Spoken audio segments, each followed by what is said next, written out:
Alright, we're back for day 5. Part 4, really. We couldn't stream last night. We've made a few changes, obviously, last night in between the streams.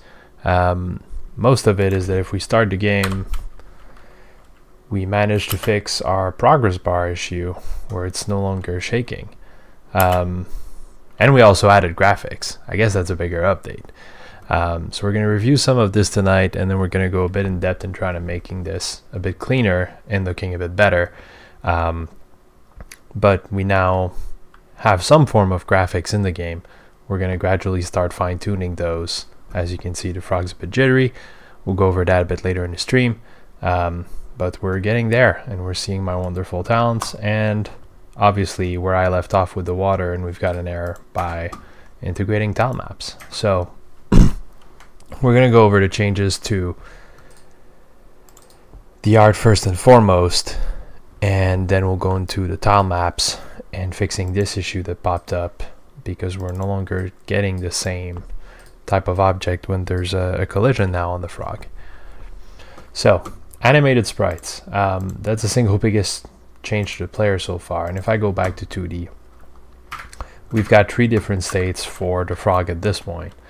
Idle, and if we're playing this is just the frog's head bobbing, then jumping, and open mouth for when we're going to shoot the tongue. The one thing to call out, it is very easy to get this animated. Once you have the images for the animation, you're loading the sprite sheet through adding the frames from, and I'll grab something different to get this going. I'll get the fly, for example. You're specifying your number of sprites, and I don't exactly remember how many I had. I think it was 62. And you can go through the full list and see that each frame is rendering properly or is within the bounding box properly. You select them and you would add them to your animation. Obviously I'm not going to add it here. And then all you have left to do is set up FPS and the frame duration if you want to, and that's it. After this, everything else is done through code for the transitions. So for us, whenever we collide with terrain, we're going to go to the idle animation. Whenever we're jumping, we're going to go to the jump animation. And when we're licking, eventually here we need to make a change to the open mouth animation. But that's as simple as it gets in terms of animation. We just need a reference to our animated sprite to the either a direct reference or through composition.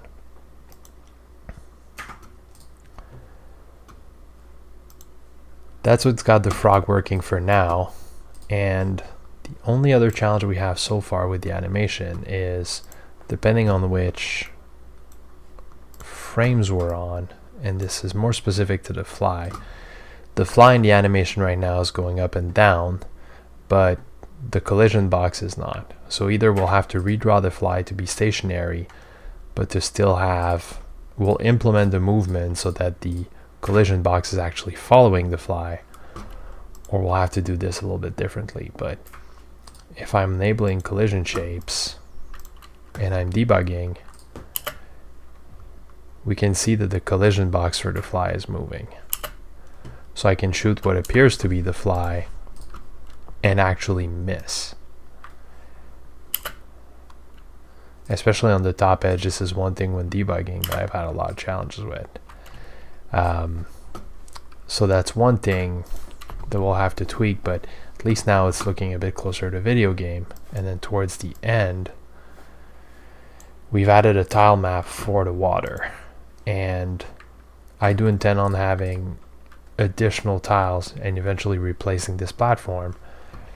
But so far, just some random water tiles that I built quickly in Inkscape, and this is just a basic gradient, but something that gives me the opportunity with the terrain in the tile set to have collisions for the bottom tiles, so that my frog is going to look like it's in the water but still hanging around. And this right now is treated like terrain, but for water eventually this would need to float. So far it looks really good. We still got some tweaking to do, but we're way ahead of where we were 2 days ago, where we had just squares and circles and chasing each other, or a version of Navi the Fairy going. So yeah, I do see people in chat. The frog and the fly sprites are pretty sick, and the artist that has made these is really, really, really talented, and we're getting really close to this looking like a proper video game. So we're going to expand on this tonight. So we went through animated sprites quickly. There's 2 ways to do this in Godot, and the initial way, I had a sprite 2D object instead of an animated sprite, and to animate that properly you also need an animation player and an animation tree, and for very small sprites it goes fairly well, but as soon as you go into a bigger object it gets fairly challenging. But the state machine is fairly useful as well. Other than that, the only thing with the frog, and like we mentioned with the fly, is if we look at the frog's jumping, we can see that the sprite is bigger, but the frog starts on the upper right corner compared to the arrow sprite that starts at the same point. So that's just a small thing to fix, to eventually have all of these the same size and starting from the same point, so that in our transitions, when we land, we're at the exact same spot as where the idle animation or the open mount animation starts.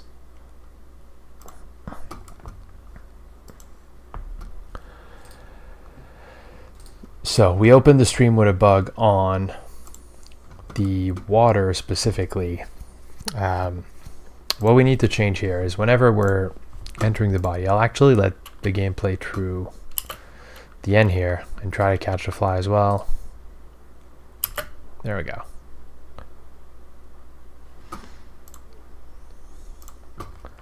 Just going to change the collision shapes as well.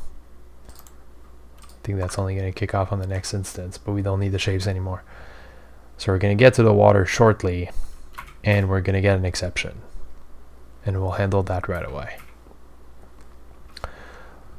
So the intent is that when the frog reaches the water, this is going to be probably when the game's going to be over and the player is going to win, and the player would lose when their health fully runs out. So we'll design levels that are longer than the number of bounces, and we'll have to eat flies to actually get to the end of the level successfully, and just make the levels longer and longer with less and less flies to get through it, and hopefully eventually force the player into a perfect game.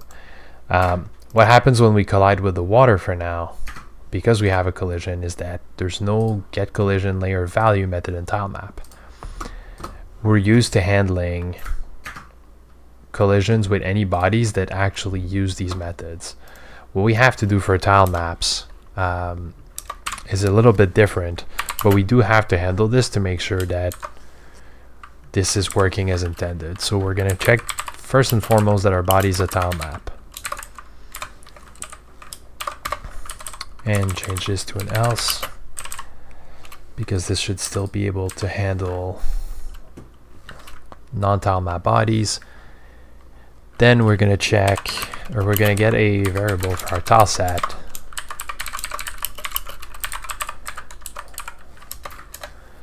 and we're going to get the actual collision value, or the collision layer of the physics layer we're on in the tile set.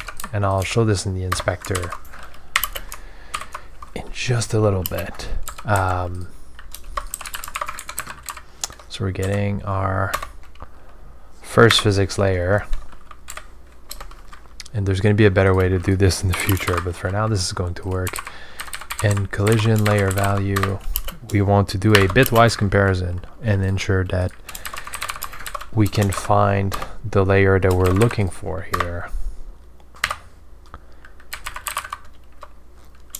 And layer mask value, which I added a function to be able to find this. If we find this, we're going to get our sprite. We're going to play the idle animation, so we don't want our frog to slide forever. And we're going to stop any movement.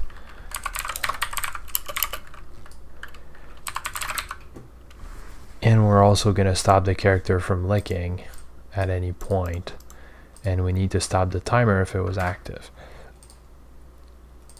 because it should be active at that point. So lick cooldown timer.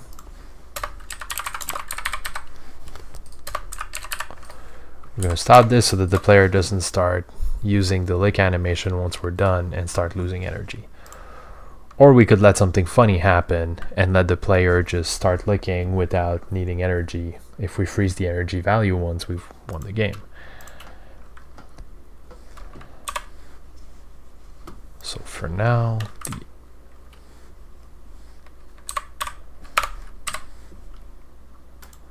that's the other thing to fix. Else if is different in Godot than in traditional programming languages. All right, let's test this out and see that we're no longer getting our exception once we get there.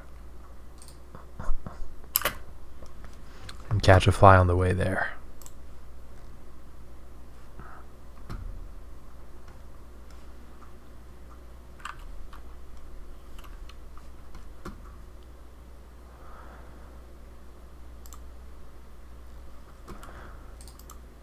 And as we can see for now, the progress bar is working as well. I'll explain how we got this fixed, because this was jumping with the frog last time. And there we go. So we'll need to implement the victory animation, or when the player is winning here.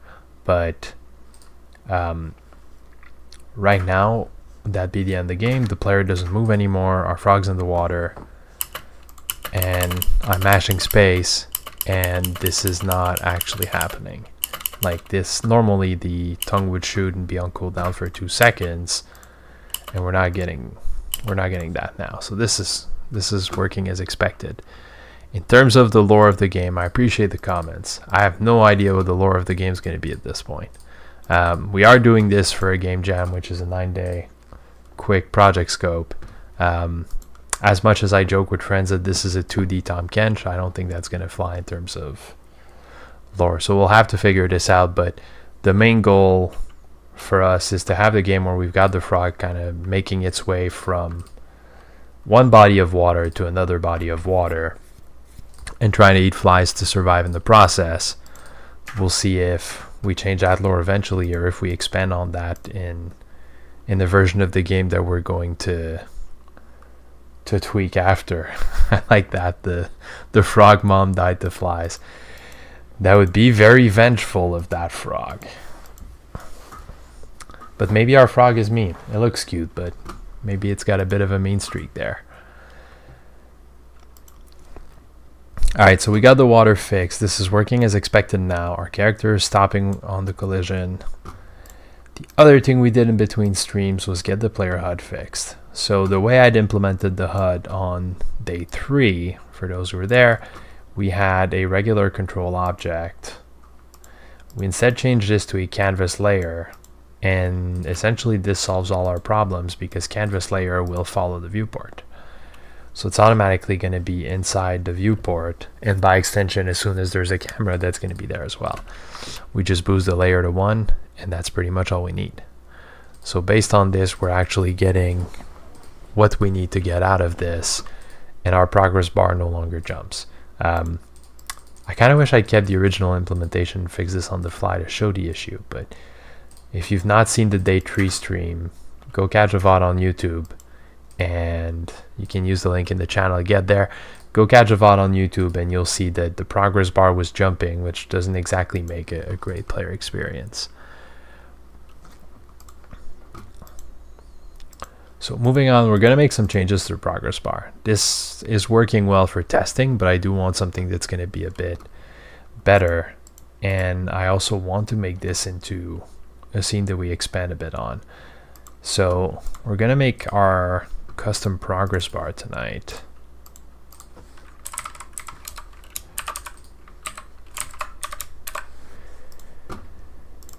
And I'm going to put this on the player for now.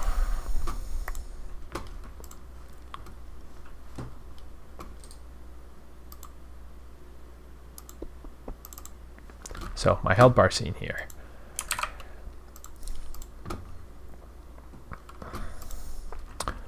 So without changing too much, what I want to add on the progress bar here is to remove the percentage, and I want to add a label to it so that if we decide to display our energy in a custom way, we've got that control.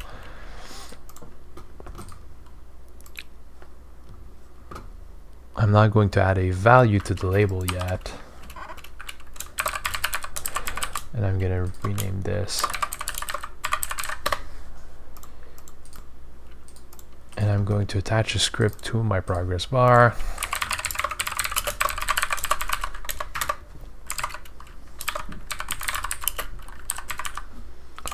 Actually, I want this to not be composable, so we'll do onReady. Health bar label or text label to be consistent.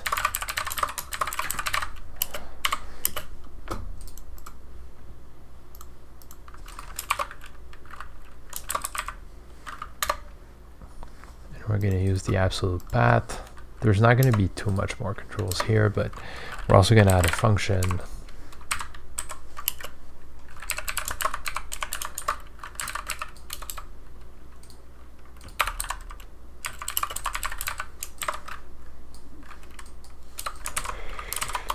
Getting confused with, and we'll do set text, and we'll just do this for now. It's going to be health bar text label. We're going to change the text.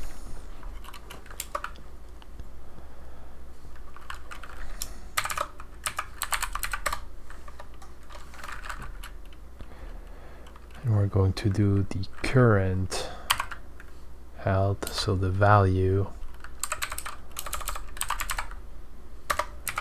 and the max value as parameters. I'm going to format a string.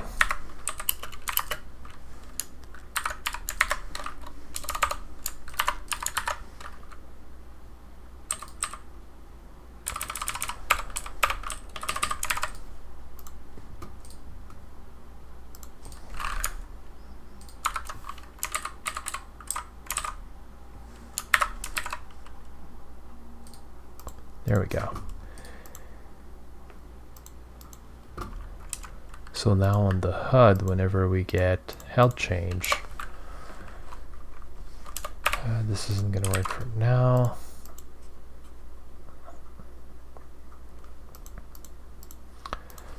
Actually, we're just going to change that variable. We're going to say health bar.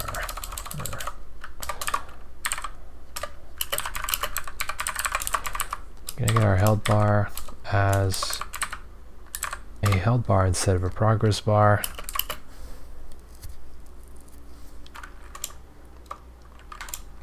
And it's the same absolute path. We're not changing this for now. So I can use, yeah, the percentage. This should still work. And now here, when the health changes,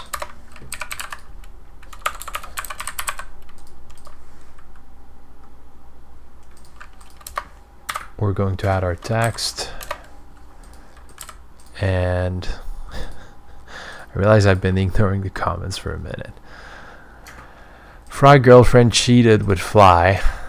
I don't know how that happens, but say more. I'm not sure how the battle royale idea would work in the context of a one-button game jam, but sell me on it. Because if there's only one button, and this is likely going to be single player, or even in multiplayer with everyone having one button, how does this work, or how do you eliminate player? Or is this an endless run where everyone's going on at the same time and needs to figure this out as they go? Something like probably Tetris 99, where you're just playing Tetris on your own, but you're getting debuffs from everyone else involved. That could be interesting, just an endless run where everyone's got the same run, but you're throwing stuff at, I'm guessing, what's the player on the right, or whichever player is available at that point.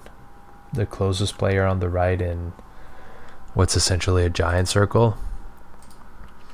And it just gets gradually more difficult, and the game's not expected to last that long. That could potentially work. Alright, now we're not going to show the percentage for the health bar. This should be working. I do need to change my label so that my font size is going to be about 64 pixels, which is what I think I had earlier. And let's see how this looks. So the progress bar changed, but we are getting the text.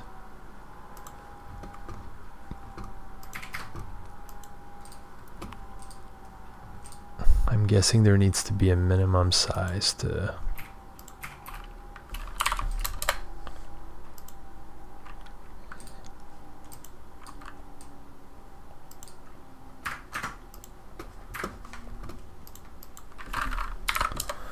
Let's see how this looks rather than the slim version of the progress bar. That looks fairly close to it. So we probably need something like 84 pixels to make this work. I like that we got from what's essentially a joke to potentially a good idea. The networking on this would be interesting to connect 100 players and just get them to all go at the same time and needing to match. Probably can't do this solo, but now I kind of want to see it happen.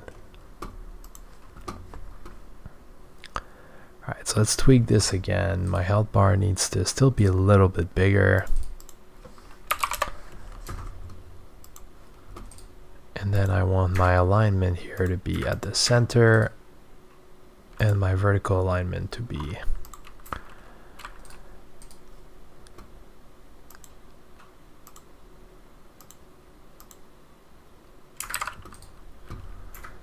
see if I can get this to work visually. There we go. Alright, this is starting to work.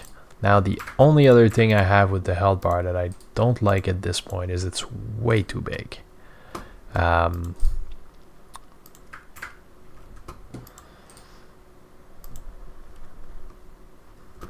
I'm gonna need this to be a specific size. I'm gonna give it 200 minimum. That's probably not a lot. Let's do 360. And let's see what we're getting there. Alright, that can work for now. It's ugly as sin, so we'll need to fix this. So we're gonna do this in Inkscape.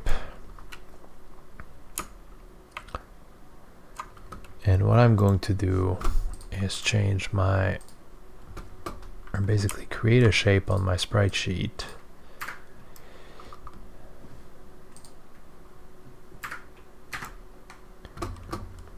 And we're going to make this a very red bar.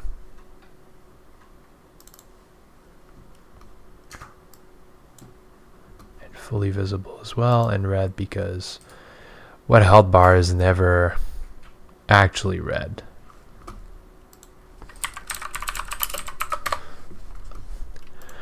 We're gonna add a stroke, and I want this to be black and to be around. Actually, let's do white.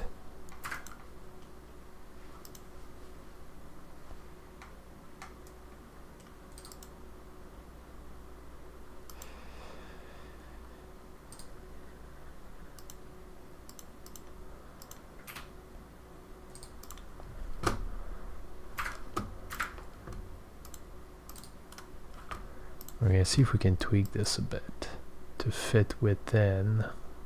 There we go. Fit within what would be the sprite.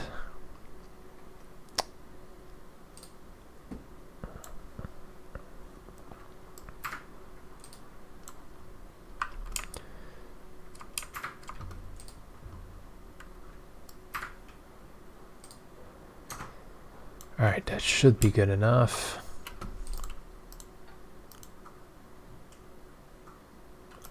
Really not sure if I want the white stroke. Let's go black. That's more common for health bars or for any kind of borders, really. So I'm going to change this, go back from a one-to-one, and I'm kidding in the comments. I'm really not sure how this would work well if this turns into a battle royale, because there's surprisingly a lot of infrastructure behind some of these. It's more complicated than it seems to actually get rolling, other than get a server and get started. Alright, last few changes just because I can see that I'm not quite over the line.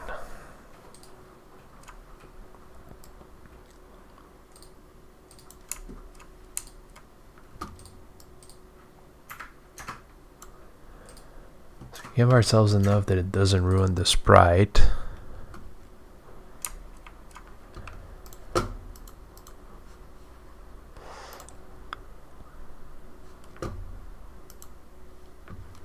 Surprised that it's still giving me white lines.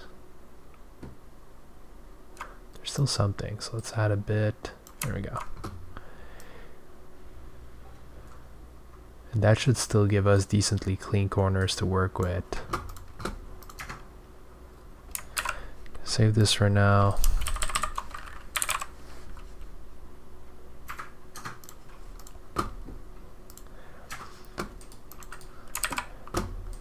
Then we're going to go back in Godot.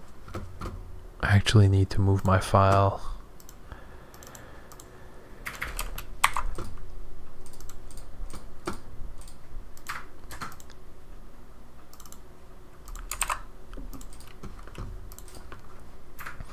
Alright, so now I got my health bar frame. The other thing we're going to do in terms of style is we're going to create our style file.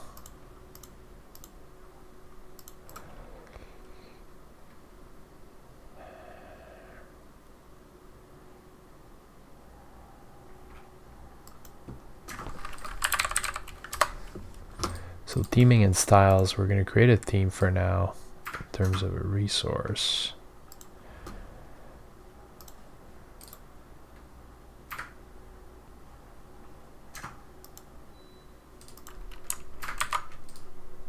This would have to be a new though. I'll have to do this differently.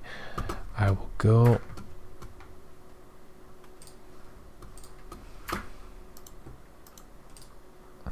I'll create a new theme that I'll make sure to save as a resource. There we go. That's how we get there. So create the main theme, and if I go into now the theme editor, this is where you can set standard theming for any and all items in the game. I do want to change how our progress bar looks like. Normally this would be the progress bar control to go and change. So I could go in here, pick the progress bar, do my changes here. I can also do this on a custom type.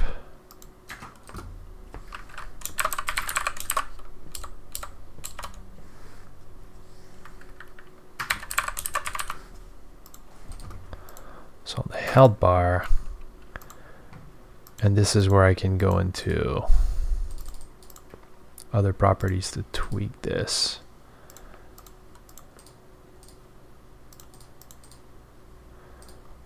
But this is on the default preview.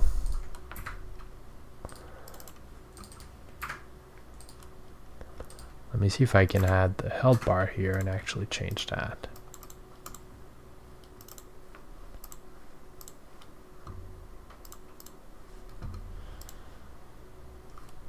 It's defaulting to my label.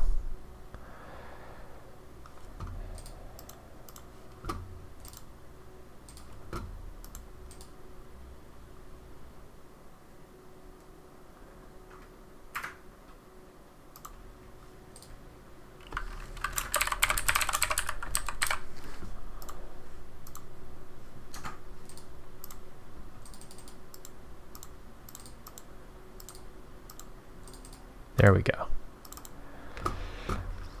Here, specifically for the progress bar, I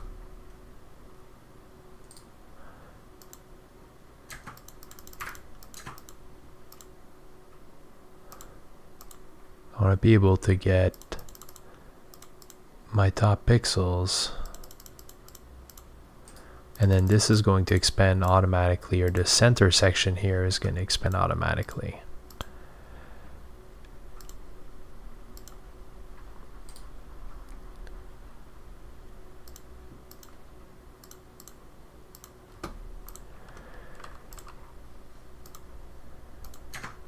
And for this to work now, I need to go into my theming settings.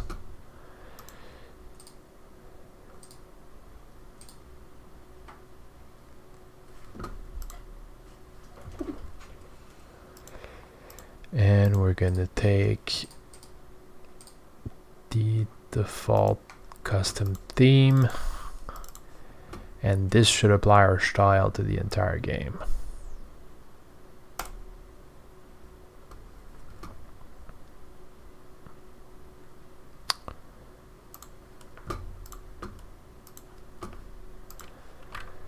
Hopefully. I'm hoping this worked. It did not.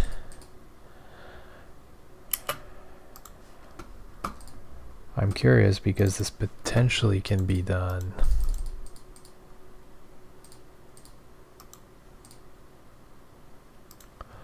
Let's see what it's called on the health bar before I do this.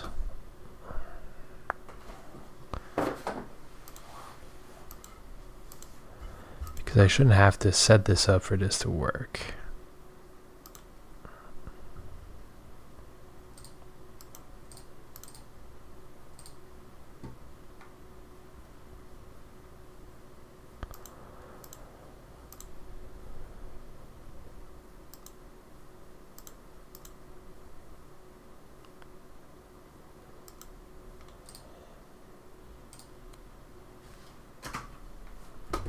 That's annoying. This should be working better.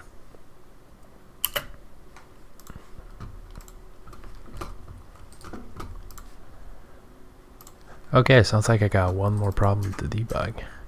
So the text is at least working for now, but the style isn't. And it really should be.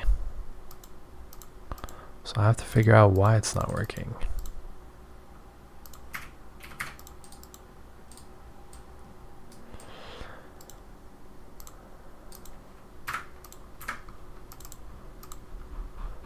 And normally this is where I just give it a texture here.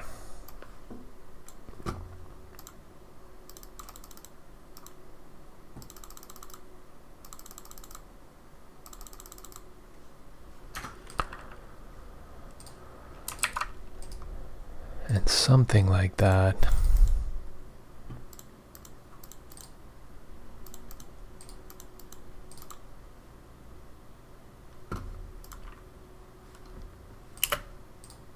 Yeah, so it's working there. And there's something to fix with the margins.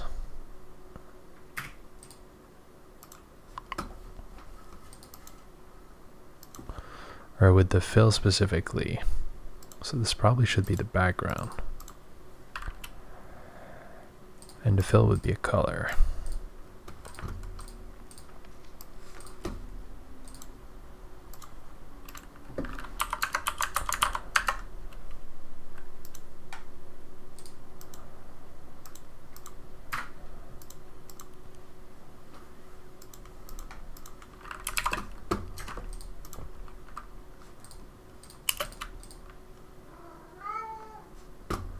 Yeah, I don't need to modulate. So the background could be the frame version, and then the fill would just be the color. But at that point, it doesn't make sense to do this unless there's something fancier. Curious as to how this looks as well.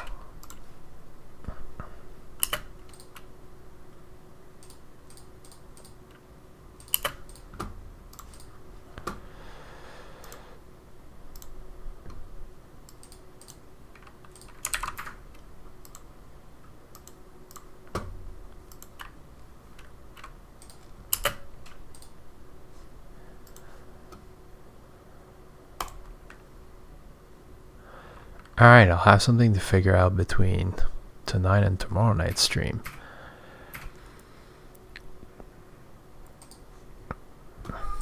So the other thing we're going to do in the HUD for now, because clearly I'm not fixing this one tonight.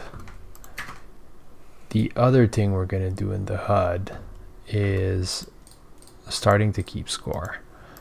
And specifically, we're changing the health, but we're also going to want to track how many bugs we've eaten. We should be able to do that with the player first and foremost. So when we're actually eating a bug.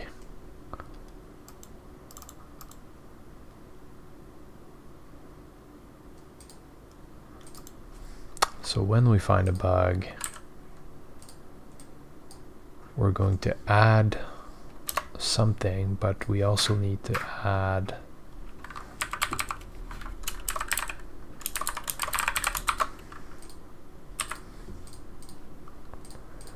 this is going to give me a problem because that function doesn't exist yet.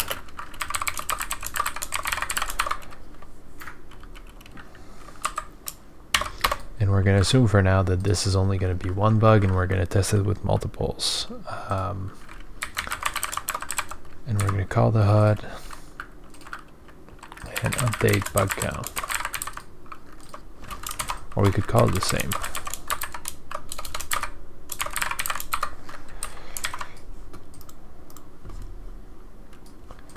I'm going to go to my HUD script now.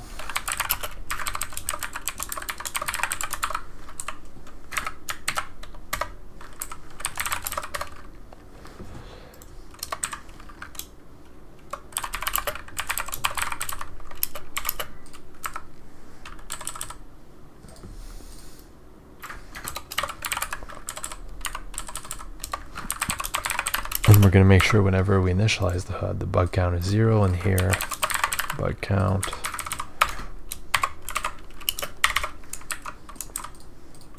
or plus equals 1. And right now this should count bugs, but it's not going to display them. So in the HUD, we're going to add a label under the margin container. So here I want to be able to order these better now. So this is going to be under a VBox container. My health bar is going to go in here. And I'm going to make sure there's a healthy separation between controls. And I'm going to add a label.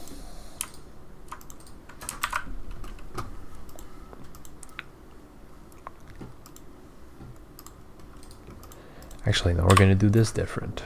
We're going to prepare this for the future state of the game.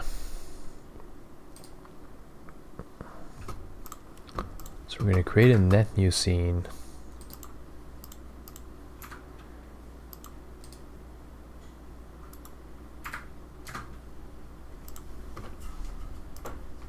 Call this user interface, and we're going to call this bug count display.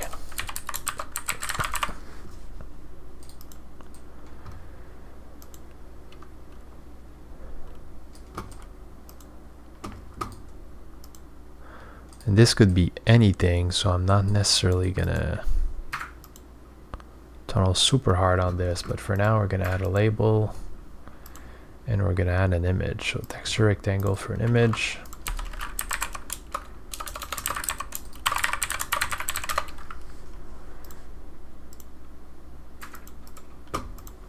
And I want these horizontally displayed.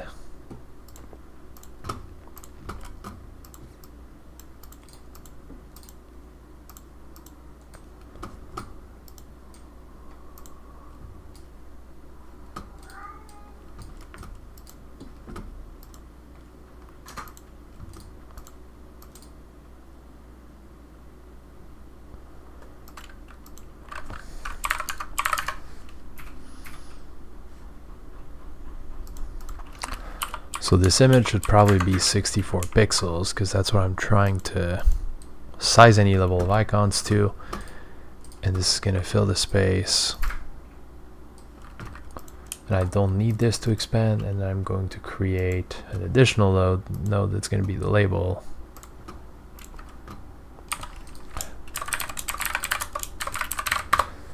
Bug count label. I want both of these to have unique names. And I'm going to create my script here.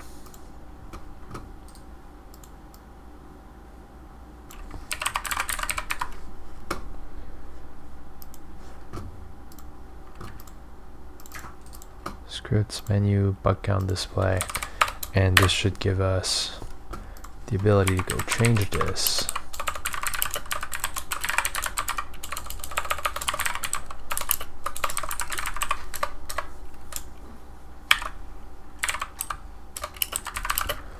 We're going to have our image.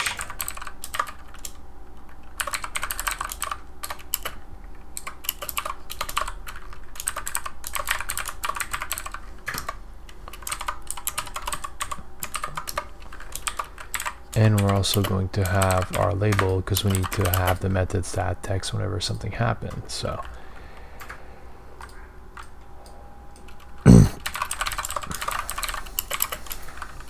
and all we need is methods to be able to update these. So function set label.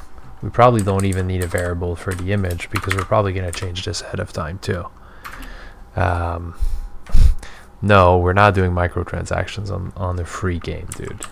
This is not going to work. That would be an EA CEO move. And he tried to do the same thing with essentially Unity, so that's why we do Godot today. So super hard pass on that. This is kind of killing gaming in general, and it's really sad. Var value, not text. It's gonna be a string. And here we're gonna say label is, or the text for the label is our value. Now I'm forgetting my properties with all of the chat interaction. There we go. So now this should be working when we want to do something with the HUD.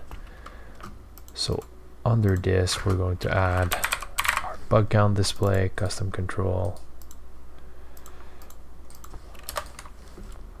And I want this to have a unique name, and I want the node path.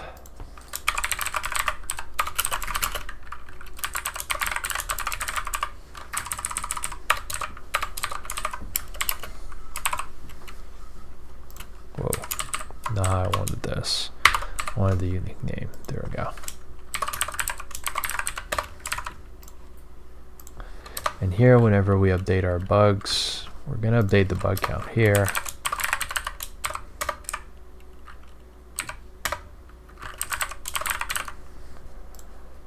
And we're going to repeat this again over here whenever we're adding a bug.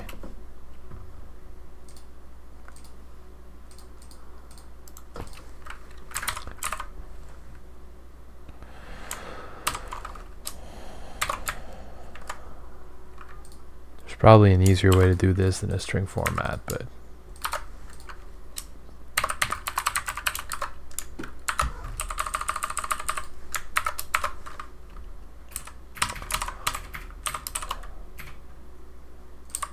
definitely don't do this at home, but this is probably going to work and fix my issue.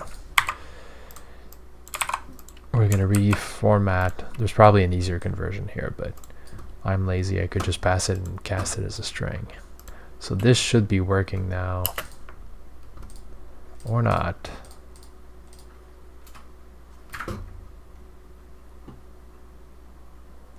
My label doesn't actually exist. Interesting.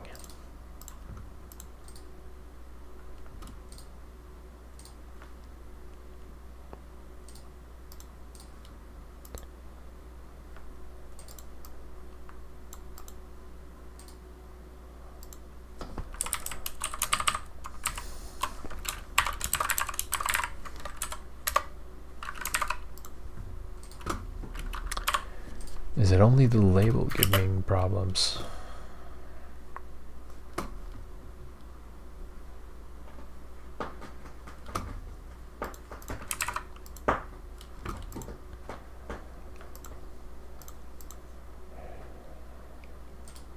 It's almost as if my control doesn't exist yet.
So let's see what's wrong with the HUD when we're loading.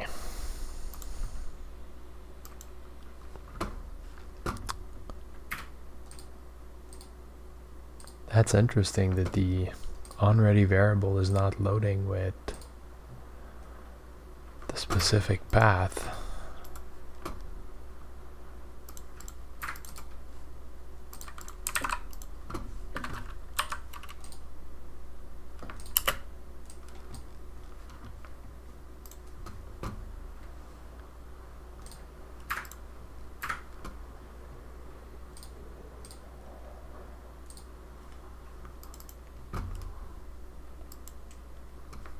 That's my breakpoints, that's on my execution.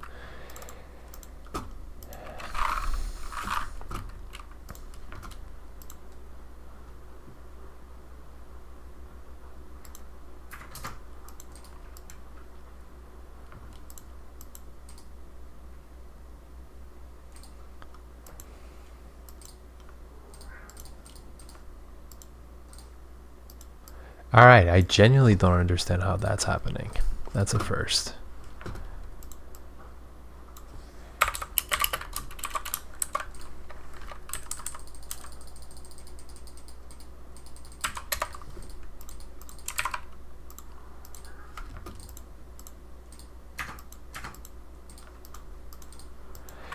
See, but this one is working, which is weird too.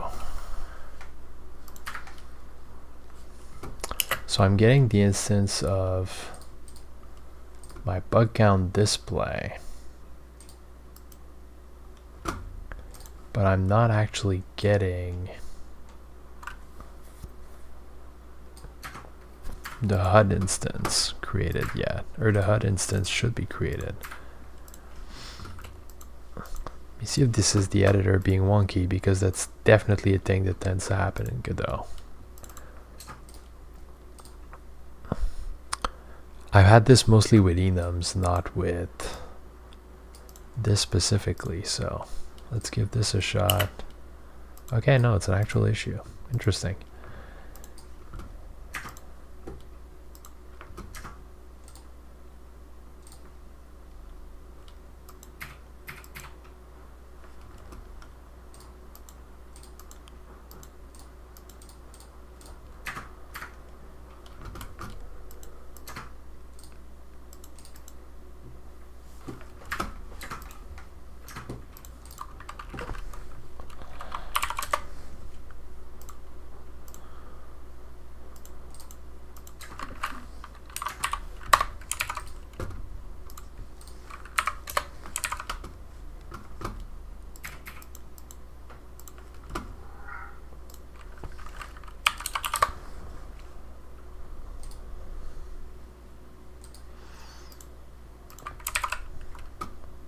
Still curious as to why the label would not work there, but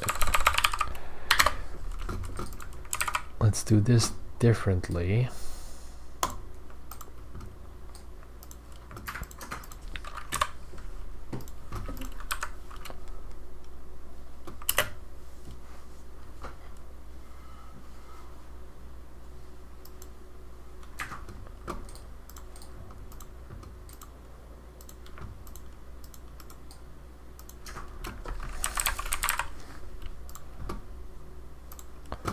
Oh, I know why. Supposed to instantiate it instead of adding it from the inspector, that's why. I'm gonna give this the unique name and watch this work, and I've just wasted 10 minutes. Yep. I should have caught that sooner.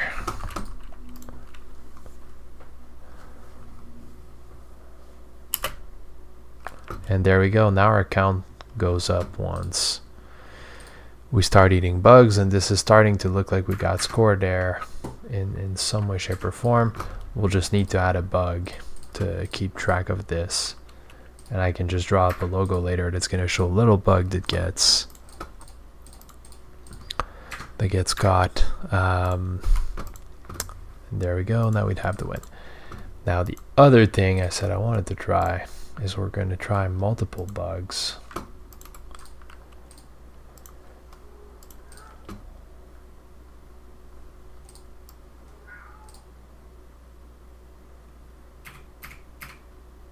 try it here and see if I can catch 2 bugs at once, and if this does work, which it should with areas entering. I can remove this breakpoint now. There we go. So this is working for not only bugs caught separately, but bugs caught if you catch multiple bugs with a single tongue shoot.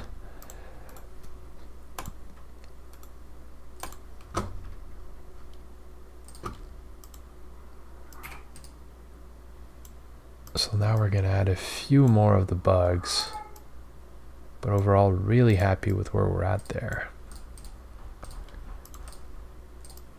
And I'm wondering what's the highest we can go if we go 90 degrees. So let's add this one over there. And something like this.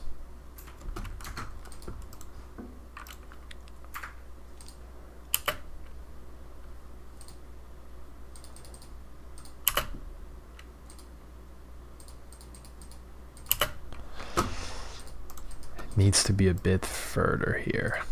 That is going to be interesting to test because I don't really fully know yet what's the difference between the initial jump and where we land, and that's going to be very important in terms of setting where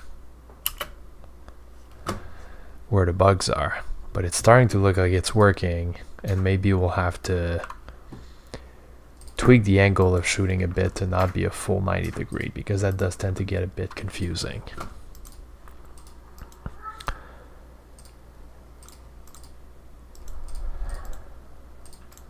Then the other thing I'd want to do, because it's not really clear right now when you eat bugs what you get out of it, I'm wondering if there's a way for us to show specifically how much health is regained whenever we eat a bug. So this would have to be a UI control.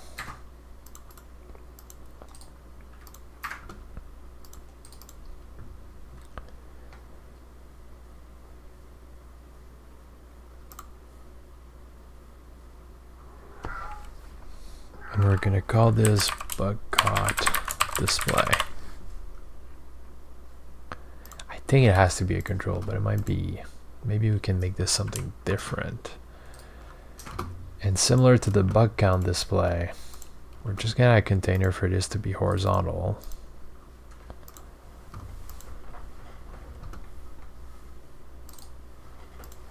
Actually, before I do this, maybe I show what I want to do. So what I want to do is when we catch a bug, what's going to happen here is there should be an image and a label. We'll do a label for now. That would go up here, and that would say there's going to be a logo here, and this would be health +2 or something like this with a logo. And I want this to gradually go up. Maybe even in a, that would be pretty cool to do with a path follow. But something that shows exactly what happens with the player, goes up, disappears. You know, to add extra complexity to the game. So for now we're going to remove the label there. We're actually going to go and create this independently and create this as an image and a label similar to what we just did, and that's going to give us some drawing to do. So this is going to be bug count, or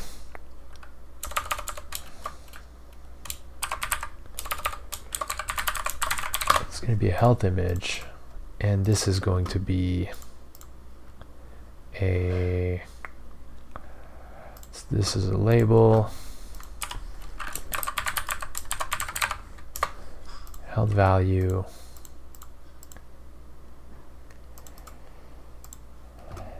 and I'm wondering if I can get these working together. So we're going to make these the root, and I'm going to get this here, and I'm going to remove that Gonna add a path follow here. And I'm not sure if this is gonna work, so maybe this will bomb. And maybe this is something that I totally have to tween instead of doing with a path specifically. So we're gonna draw ourselves a curve.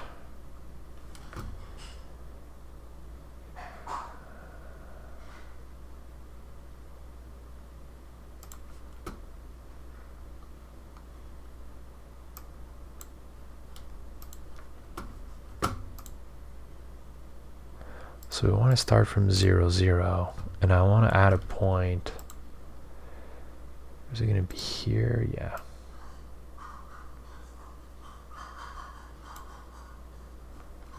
Something like this, this,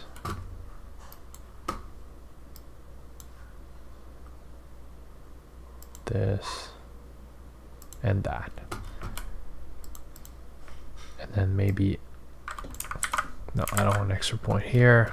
I want to close this.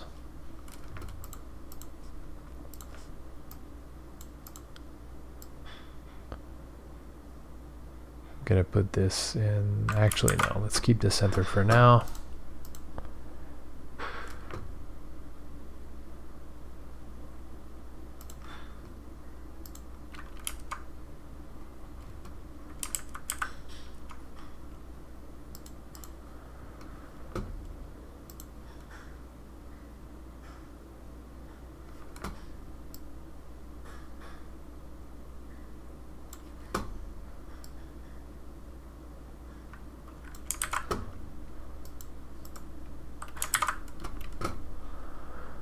Gonna need to review how I did the other one. We'll start with this for now, and the idea would be this is gonna go, and once it reaches the end of the path, it would disappear. So on here, we're going to still call this display.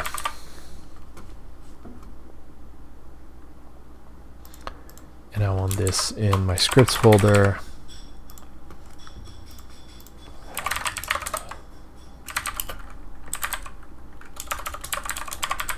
Bug display.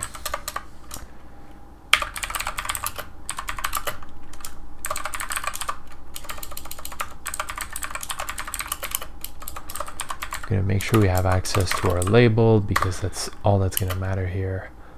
So label.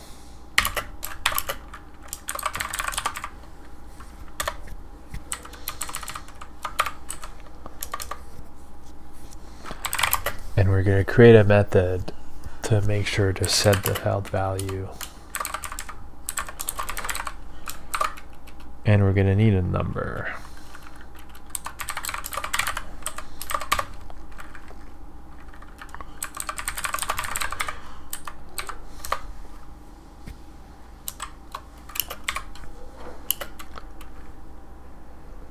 And this is going to be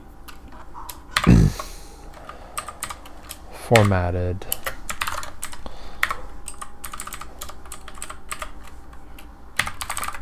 similar to what we did with other text so far, and we'll see if we can make that stuff fly and eventually add an icon to it.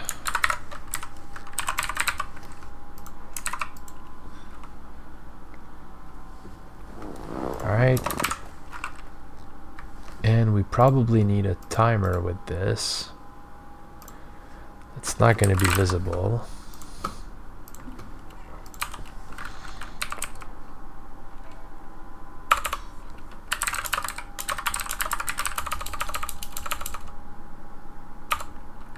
So we're just going to call this timer and be simple.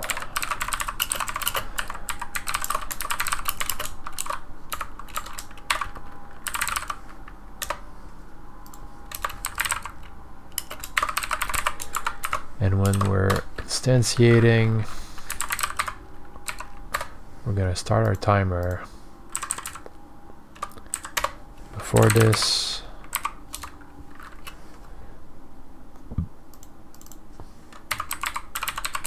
we're going to have an event to make sure that we can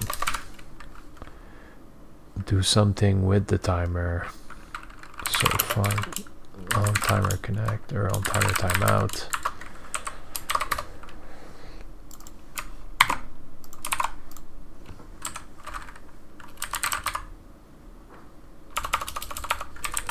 we'll release this object when this is done, and I also need to do something with the path follow.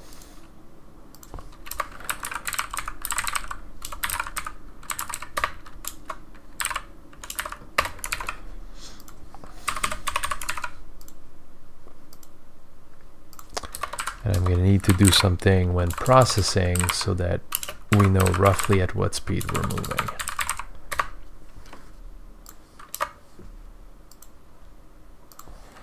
I'll leave this empty for now. We'll see if we can even make this appear.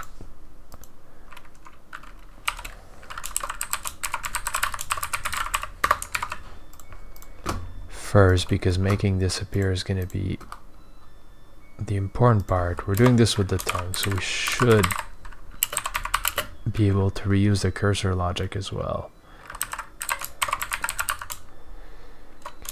So bug.got display, that's going to be a scene.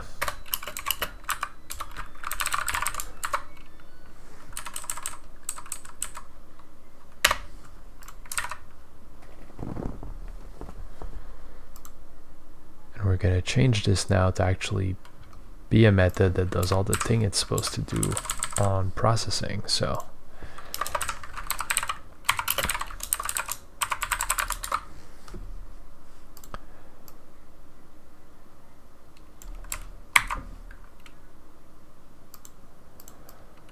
actually that's all we're going to change here.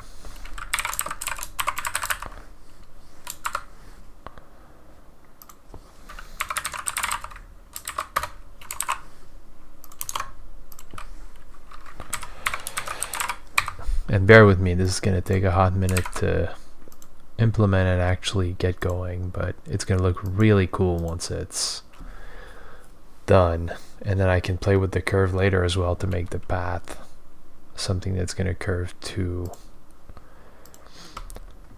how we want it to curve, because I want this to go in kind of an S curve upwards and then disappear. And what would be even cooler would be a fadeaway instead of disappearing. And maybe we can add that with the alpha value of the control in general.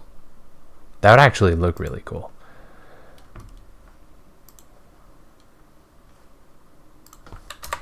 So the other thing we're going to do here.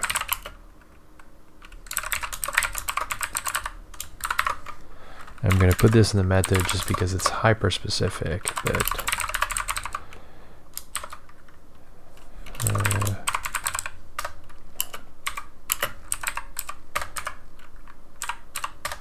so we're going to create ourselves a new instance.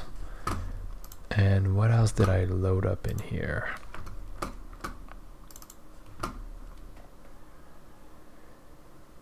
I do need my timer to be 3 seconds.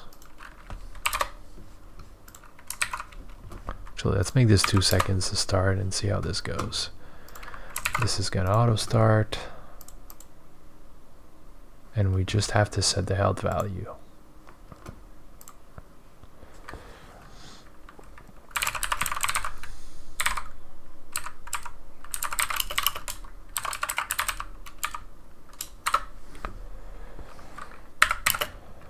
And we're just gonna make this appear above us.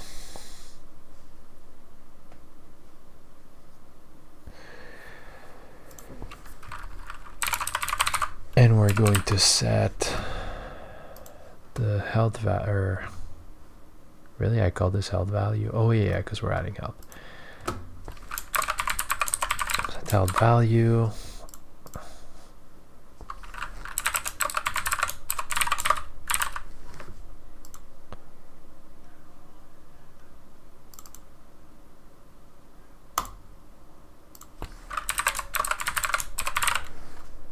We're going to pass that parameter downwards. It's a variable now, but that'll need to change. Because every bug eventually can have different health values.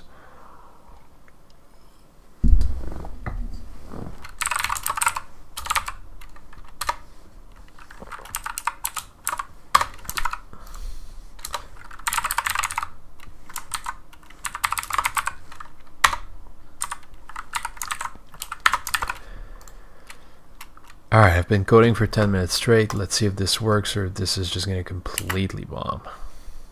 Which would be really funny. Okay, so this one failed. Why?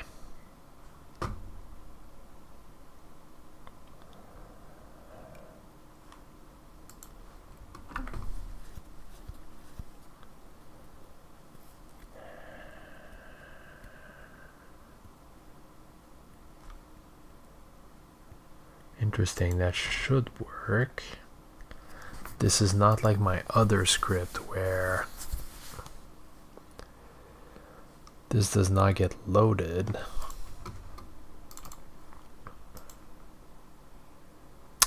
Yeah, I know why. That's my bad. We gotta add this here. And let's try that one again.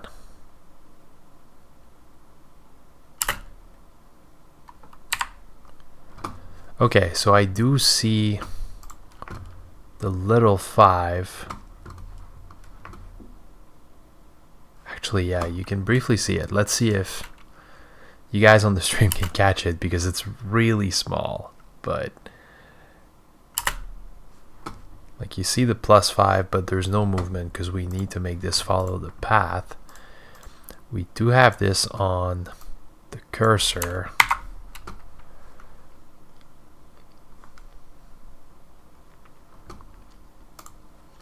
Yeah, so you saw it. That's good. Now we're gonna make the little bit of magic that we need to do to make this work. So we just need to make sure that we have a reference to the path follow 2D, because the path 2D, and this is where it's misleading. The path 2D is what actually shows the curve. And the follow object and the speed of the follow object, or changing the ratio, is what's going to make everything follow the path automatically. So I wish there was another way to do this where you could assign objects to the path follow rather than the child objects, because then you could have characters follow a path without needing to be on it. But I do realize how this can help people make a tower defense in essentially 15 minutes, because you make sure that the only node that is adding enemies are just all going to be on a path follow 2D on the path and just follow.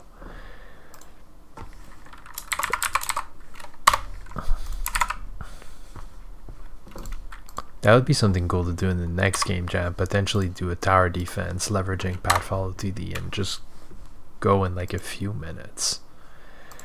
Now what's my speed? Because I want this to be done in 2 seconds.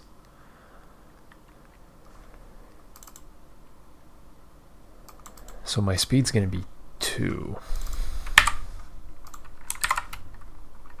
And I can hard code this. I don't actually need speed to be configurable here.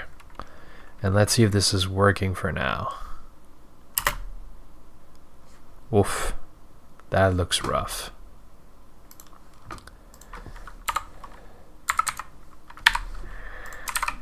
That looks really rough. What happened there? Or is it because my curve is way too big? Yeah, that's better, but there's a rotation which I don't like.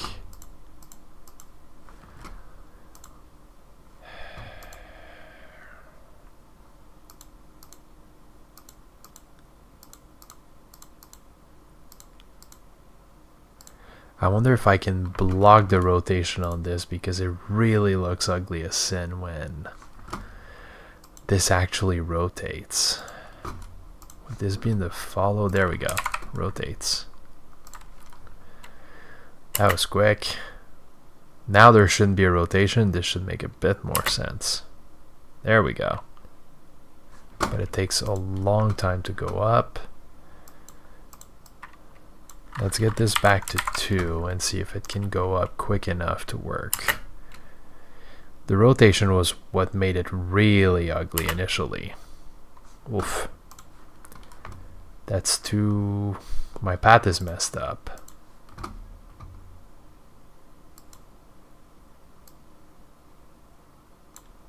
So our probably want something like this.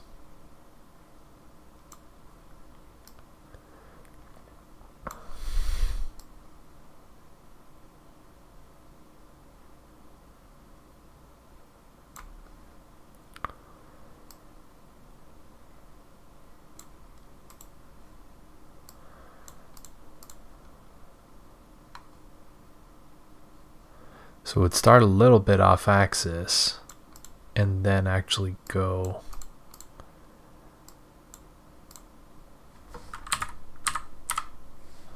yeah, I can work with this for now, and then we'll probably change this. So let's tweak this here, but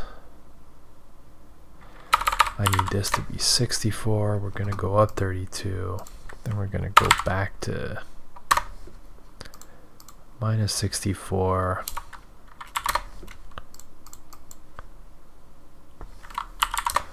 And doing all of the coordinates on the fly is really not a good idea. At some point I'm going to make a mistake and just break everything. This should be 96 and this should be 128. Assuming I pass first grade math. Yeah, that looks decent.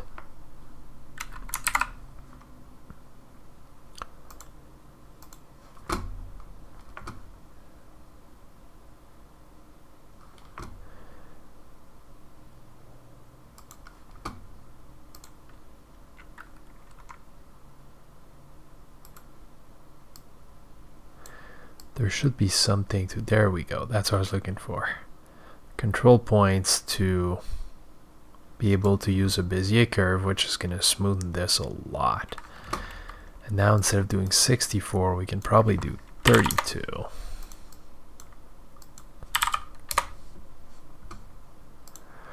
And I want this at in at 32, out at minus 32. I'm going to do minus 32 here. No, this was the correct increment here. Then in, we're going to say, so how did I work this out?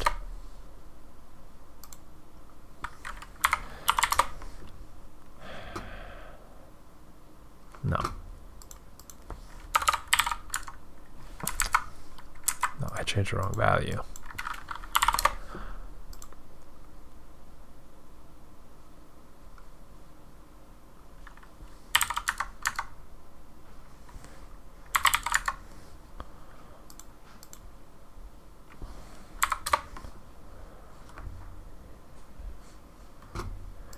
I cannot figure this out.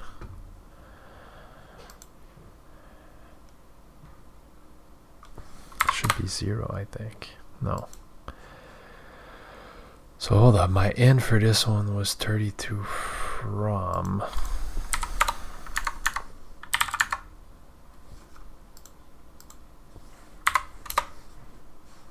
There we go. Okay.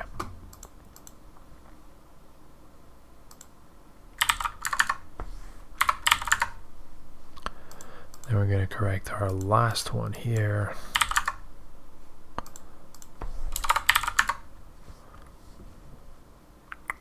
I think this is going to work better.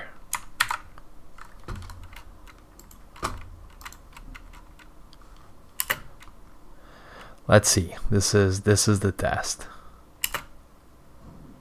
Oh, that goes too quickly. I can give it maybe a bit more time.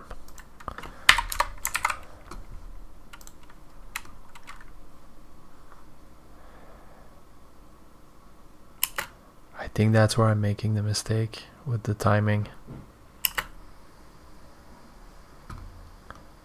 So it rotates, but it needs to be slower than this.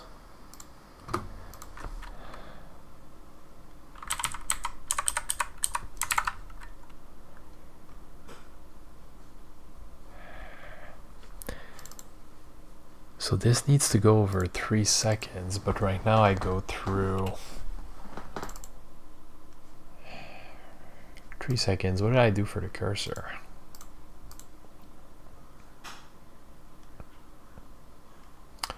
The cursor is always on though.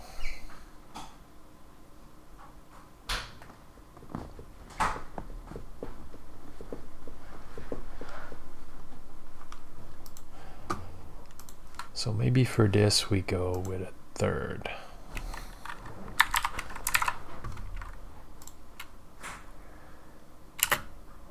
And then this will probably look super slow. Ah, there we go. That curve is not smooth though.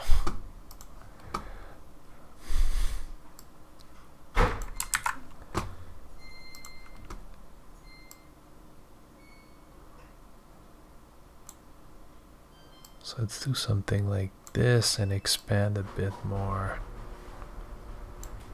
because that rotation was a bit ugly.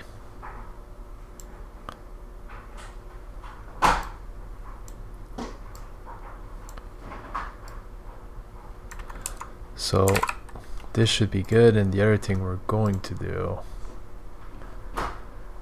on this is we're gonna start changing the alpha. So I think that's going to be modulating. Yeah.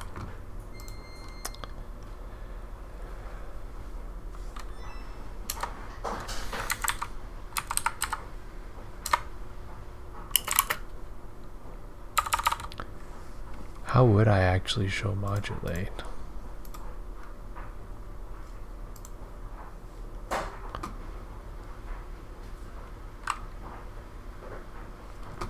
We're gonna do color, and what's my color right now? Okay.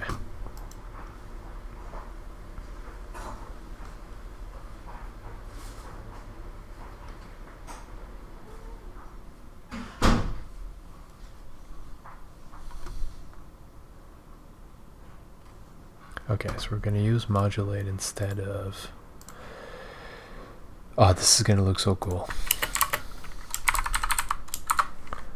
So we're gonna do, and we're gonna change the alpha to be, we do need to calculate our alpha.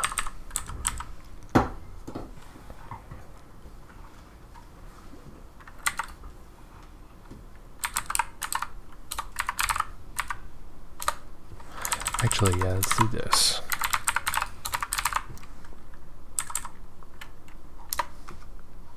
What's the order we need here?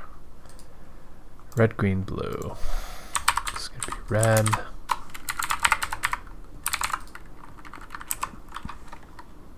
Green. This is gonna be blue.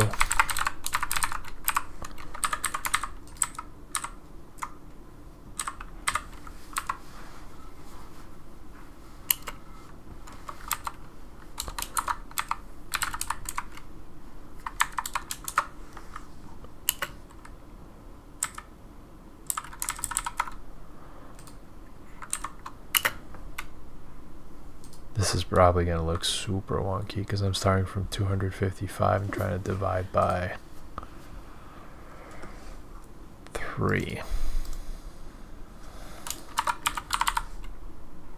Or 256. So let's try this out.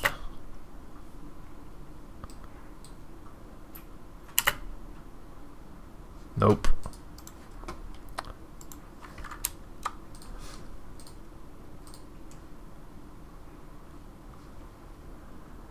That really doesn't work. That's sad. Also, I'm not sure I get the rabbit comment given this is a frog. Or I guess that's a frog sound. I need someone to do that sound and make it sound like rabbit more than ribbit. That would be... In a game that wouldn't take itself seriously, if you actually have man-made sounds that sound like the most ridiculous,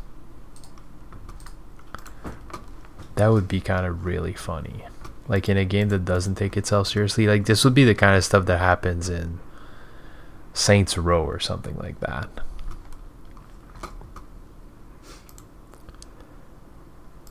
Alright, I'll go do the graphic for this later. So the modulate's not working now, which is a bit unfortunate, but I will have to figure out a way to gradually reduce the alpha. So I guess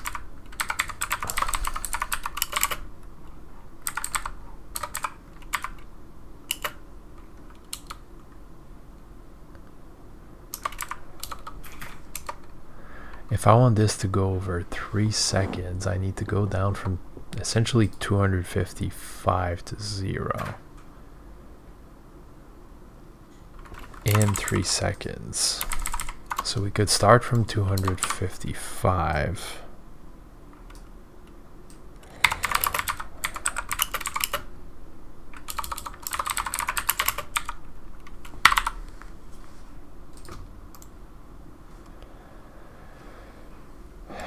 Or 256. Actually, no, we go from 255 to 0.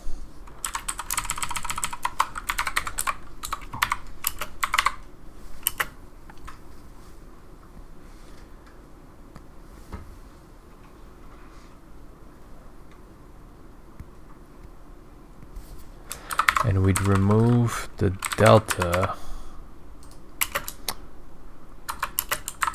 times 256 divided by 3. There's got to be a calculation for that.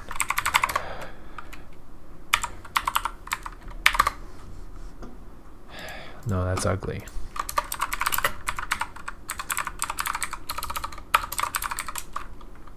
So we're going to make drop per second.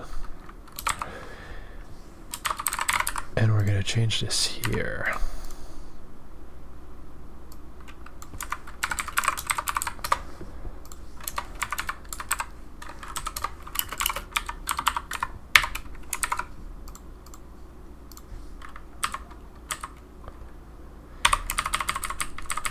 And what happens here if I put my alpha?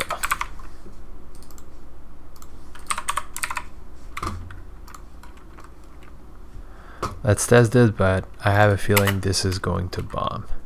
And what the game is going to be, as you can see, it's a frog eating flies on its way to, right now, water. Probably should be a river or the sea or something, but the frog's going to start on land, or basically come from the river on the left, and then is going to make its way, and it's a long way now, but all the way to the water, and that's how you win the game. And you need to not run out of health before you actually get to the lake. And it's meant to, because the game jam, and if I pull the game jam rules again,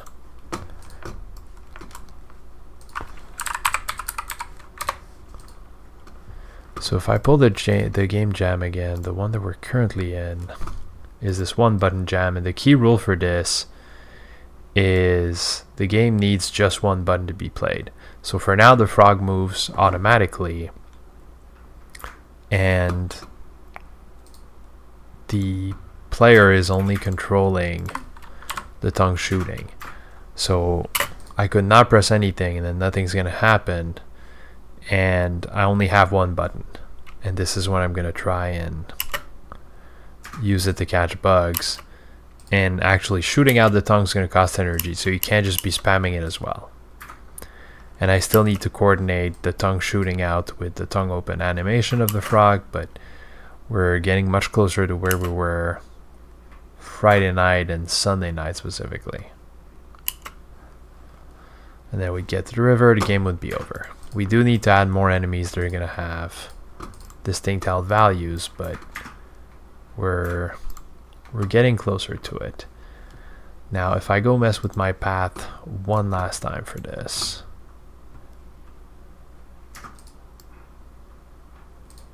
So I'm going to start roughly from here and expand. There we go. That looks good. And then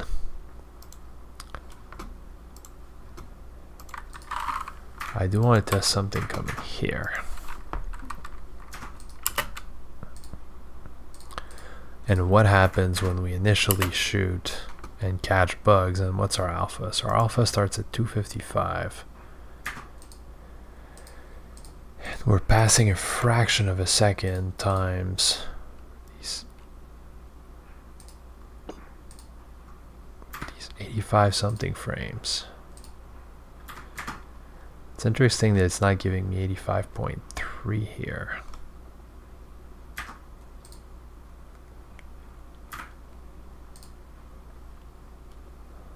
Yeah, that's kind of strange. So then I'm starting from 255. My new alpha should be 254. And if I'm looking at my modulate property,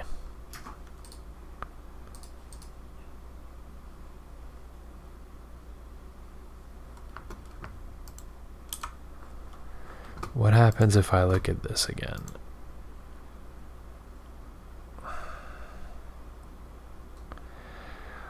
Oh, it has to be an exa, that's why. Hold up.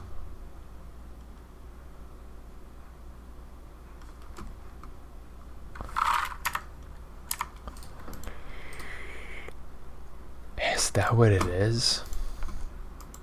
Is that when my stuff looks exponentially bright?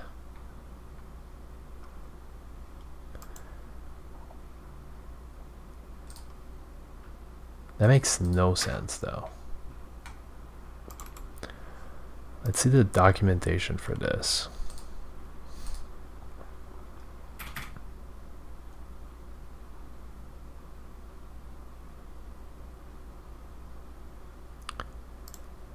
That doesn't give me much to go on. Oh yeah, okay.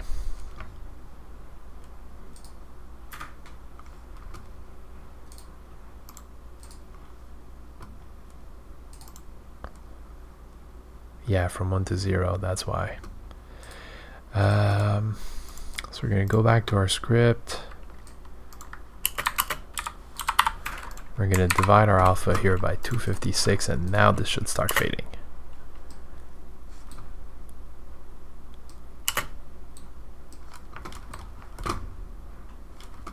So let's take out the breakpoint for now. There we go. There's the fade. Let's go. Now we're going to make this bigger because it does look comically small. So let's call this 8 pixel for now. And let's see what this gives us and if we need to make it a little bit bigger.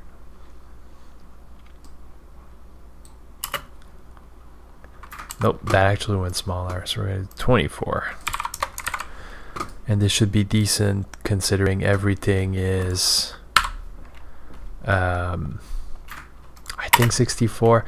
And to answer the question, right now you gain life if you actually hit a bug, but we do intend on having bugs that's going to make you lose HP if you hit them, or potentially if there's 3 or 4 types of bugs in the level. The idea would be that some of the bugs on the level actually make you gain life, some make you lose life, or there might be some other debugs, and it might be randomized by level.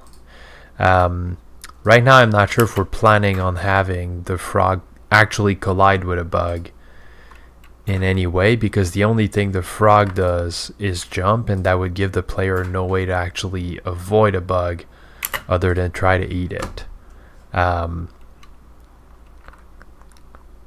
In a future version of this that might not be with the 1 button challenge, we can do this a bit differently, but for now with 1 button, the challenge you have is you're either doing space to jump or you're doing space to eat.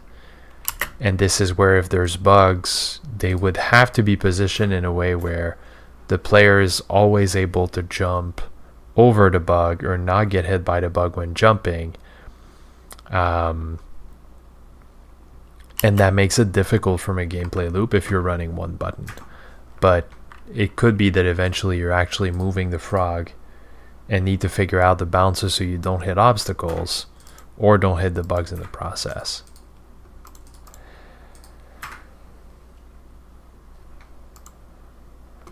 Alright, we're going to make one last change here. Actually, no, 24, I think I'm happy with it. I was so focused on talking, I didn't realize what the change was. There we go. I need this to now have an icon, which I'll draw. Let's draw something almost comically ugly. So I'm just going to create an SVG from my sprite sheet.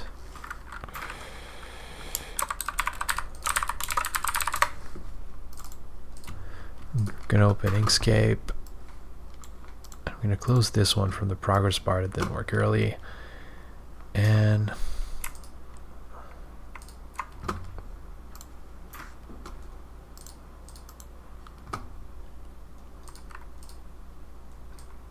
so I need this to be roughly here.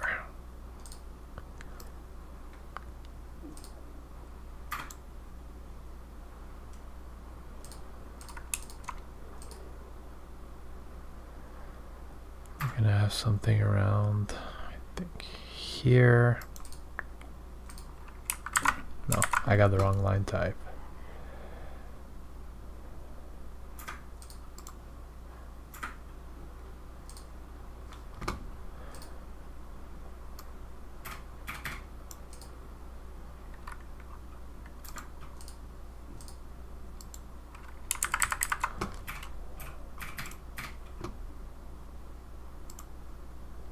There's got to be a better way to do this.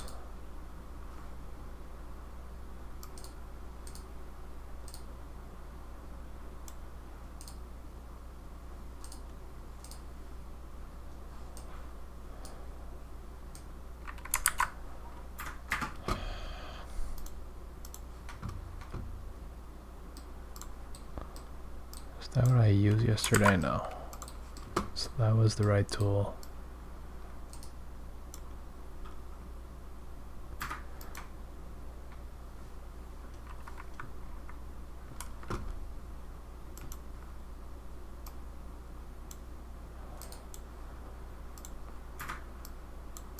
Yeah, I'm not adding points there.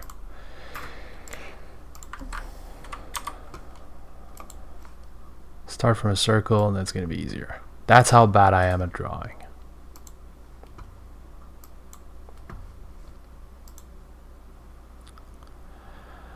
This will actually give me even less options. I'm not sure what happened there.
Okay, that's about as ugly a heart as I've ever seen, but it's only up from here. So, tweak this a bit. Actually go up a different level here.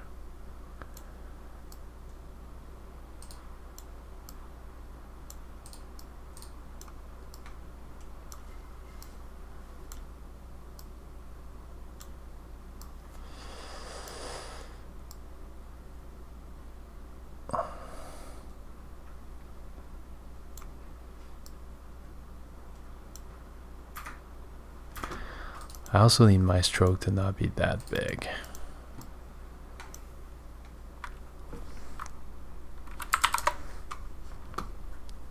That's already better. Let's position this in the middle. Yeah. This, and I can probably bring this down. No, I'll keep this up. Is there a way I can round this corner elegantly?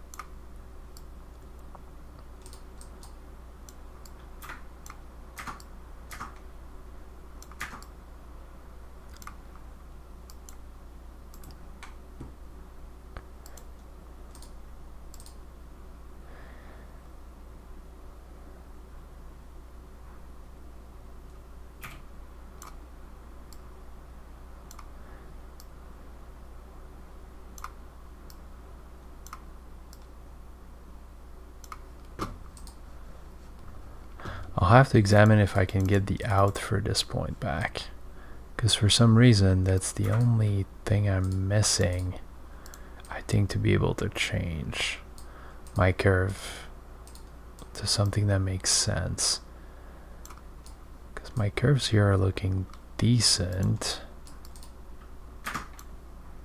If I can just make them a bit pointier like this. Yeah. Maybe this comes up here. No.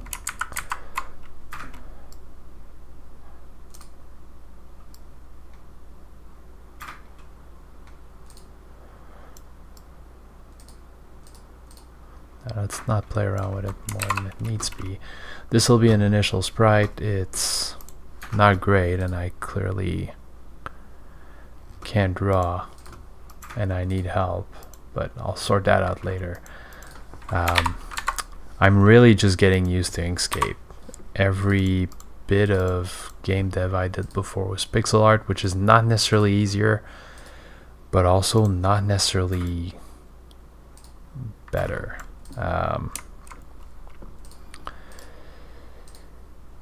There's an easier way to execute pixel art, but for it to look perfect, it's much more complicated. So it's one of these things where, well, we're going to vector helps eliminate some of the limitations around how good or bad I can draw, because the tool is going to help me fix it, but that's still going to be a problem if I don't know the tool yet. Alright, now let's export this. We're going to do 64 is probably going to be too big. We're going to do 32 pixels for this. And right now this looks more like a shield than a heart, but what happens if I do this?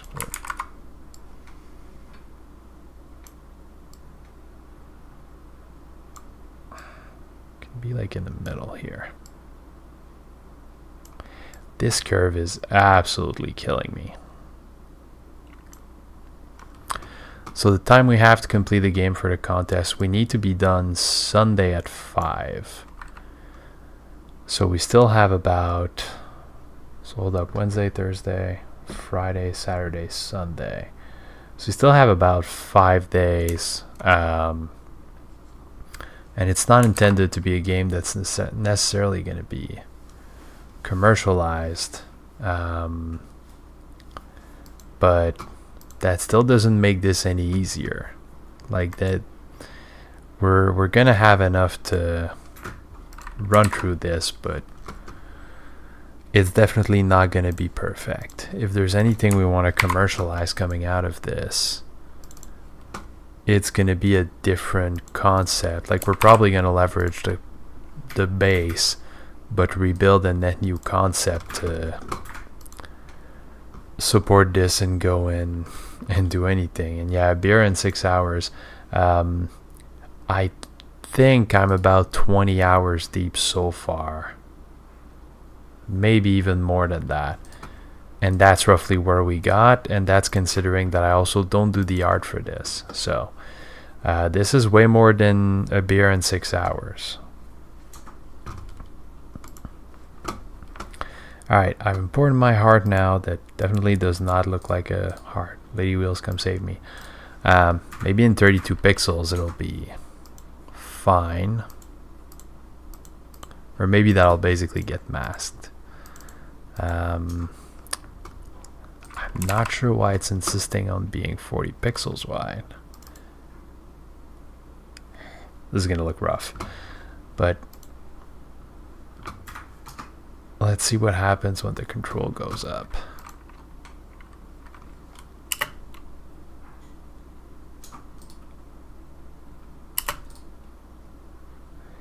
We're getting there. That's kind of a cool animation. The image is ugly as sin, but we're kind of getting there. Let's do it again.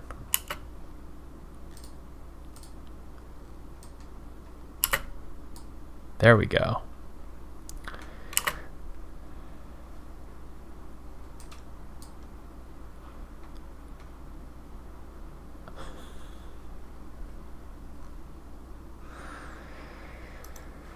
The heart's rendering fine. I thought when I saw this initially it was going to look much worse, but at the right size it's working. I just don't understand why this has to be 40 pixels.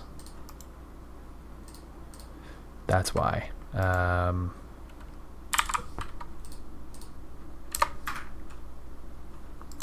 Yeah, okay, what's breaking this is probably the label. So let's do this. Let's validate what's the sizing here. So 28. There we go, 37, 32. And I know here that my minimum size has to be 32 by 32.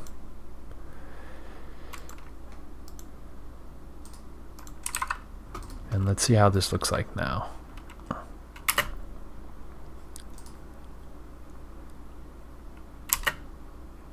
Alright, now I'm happy with this. We'll just need to sequence instances when I eat multiple bugs at the same time. Figuring out how to send this. Probably once the tongue animation is done is when we'd send these in with like a half a second delay between each of them.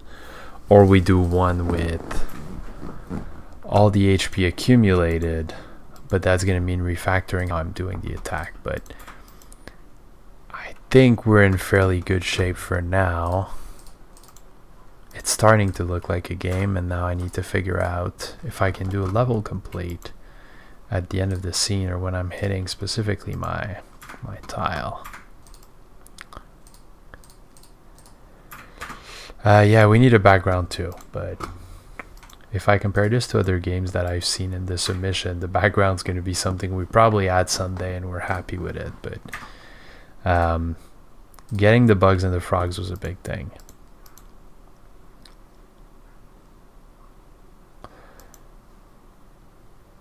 So for this as the level controller, I'm going to have to make changes for this eventually. But for now, we're going to add an area to help me catch when the frog steps into the winning zone.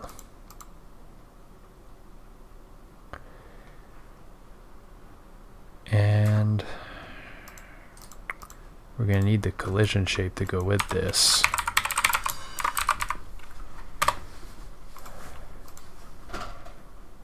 And it's going to look comically big because I just want to make sure that once the frog enters in the specific area, we can prepare to actually show. Of course, my rectangle is not where I need it to be. Where is this?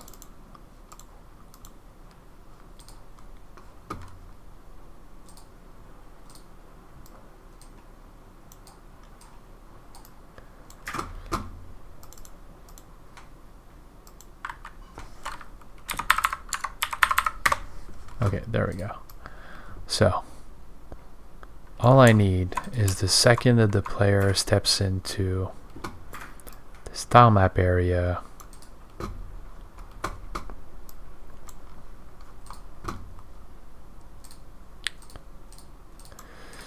we can get ready to show something. We're going to need to add a collision to the area, and for now, this is going to collide with the player.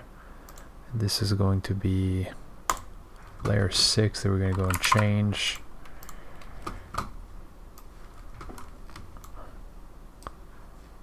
So on my physics layers, I need to remove advanced settings. There we go. 2D physics.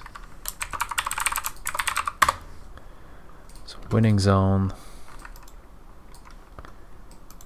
And we're going to do something with the player.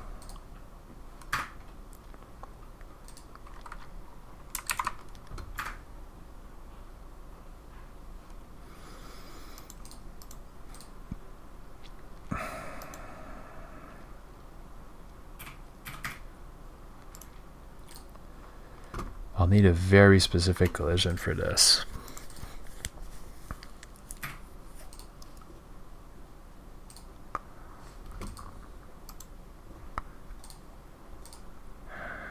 This is gonna give me trouble if I do it the way I was thinking to do it.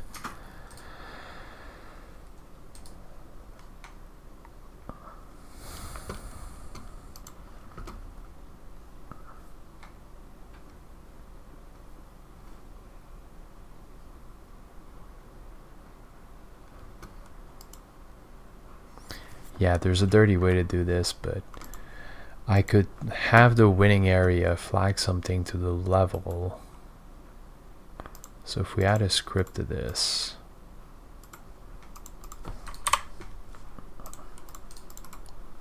and we're actually going to make this a scene.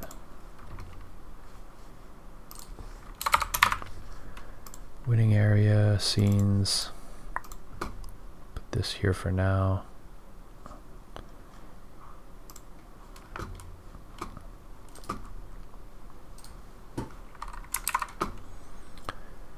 I'm going to go open that new scene, create a script.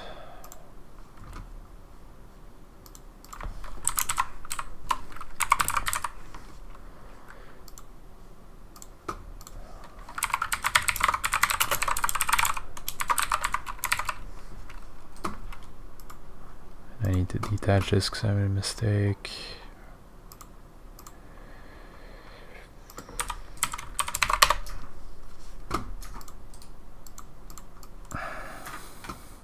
I just crashed Godot renaming a script. What? That's interesting. Let's see what state I'm in once I reopen. There shouldn't be that much a change, but yes, that's fine.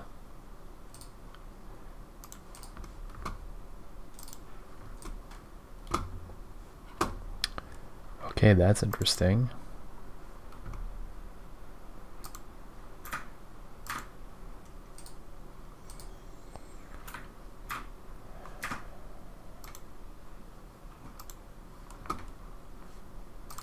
So, okay, so if this is not working, it's because I didn't save this. So we're going to make this based on an area 2D, and that should fix it.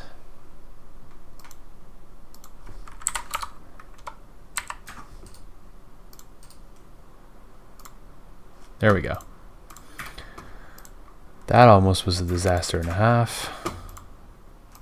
So let's remove this for now. And what I wanted to fix was not the scene, it was the script. Okay.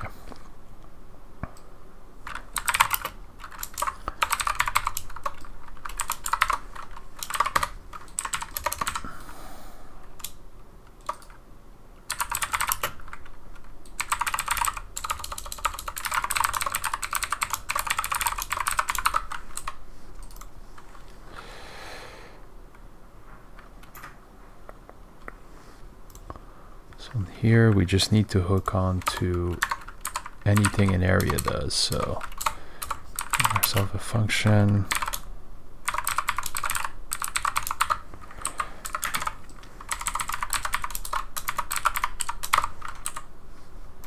Actually, it's the opposite. I need to check the body entered.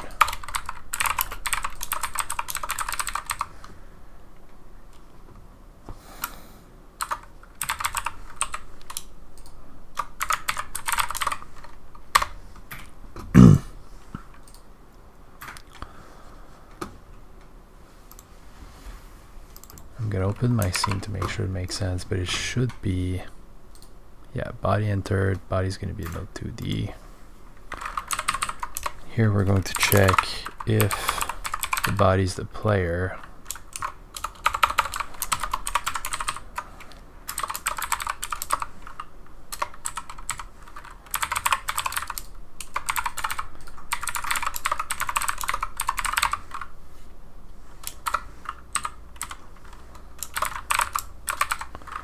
And we're going to validate that this is a player.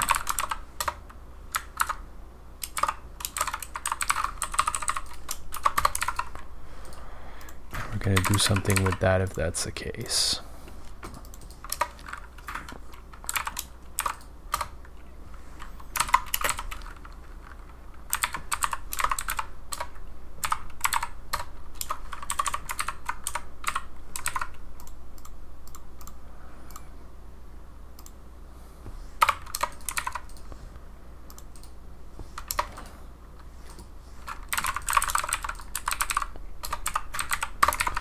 we're going to shoot our signal once the player enters, because we don't want to end the game right away. We want the player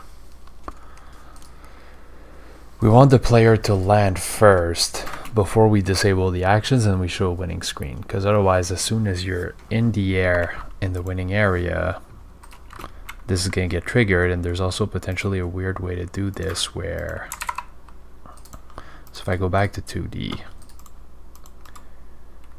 and this is where I'm going to create my instance here. So this is the ugly thing. I could make my collision shape here. This is going to get generated in a weird spot. So my winning area is going to be around here.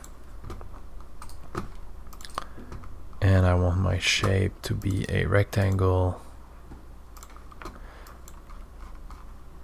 So as soon as I land here, or anywhere near here, right? The ugly way to avoid this would be to just say this and then I let the collision handle it. But depending on what the game's going to be eventually, I want to have a clean way to handle this, even if it means that my collision box is comically large for what's essentially the end of the level. We definitely don't need that much water. But for now, that should roughly work.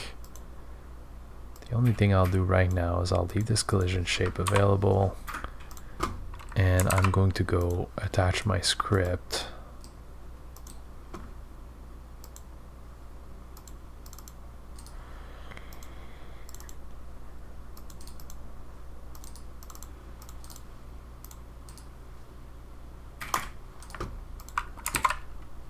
And now I can actually reuse this in my main scene. So I'm going to create my instance and provide the shape, and then we got what we need. And this is where I would need an event hub to say that the player's arrived here, and we do something with that with the player.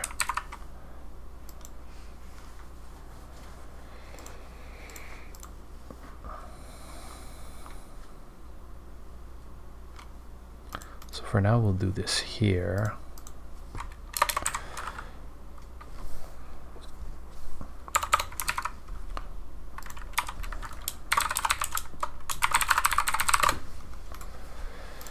We're going to create a new script because eventually the level is going to need to handle a few things.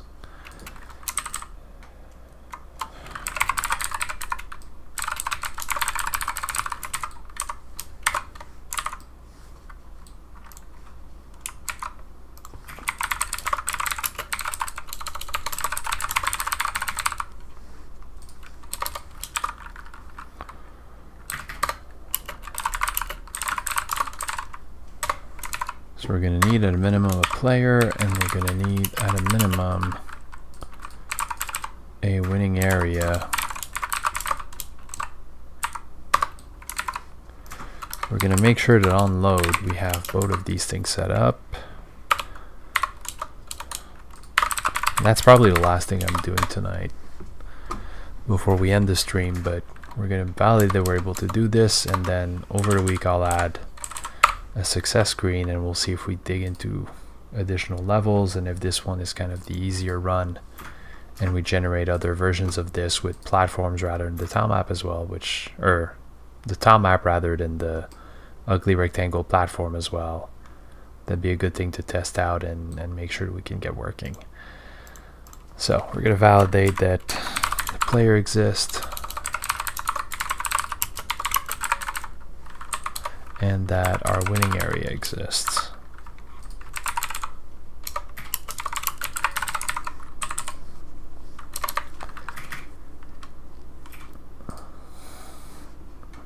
We're also going to connect to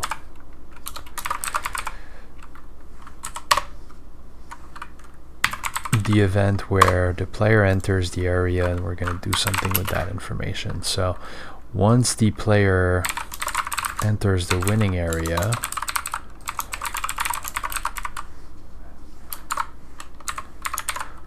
that's where we'll send something to the player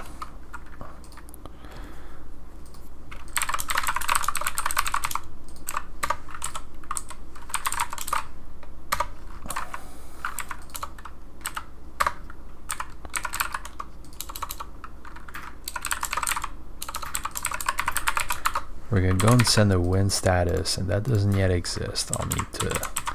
I'll need to tweak this just now, but all we're gonna do is stop the player from licking and moving.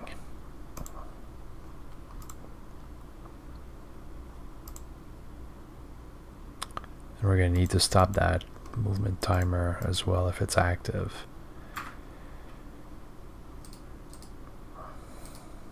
Actually, no, because we're gonna collide with this eventually. So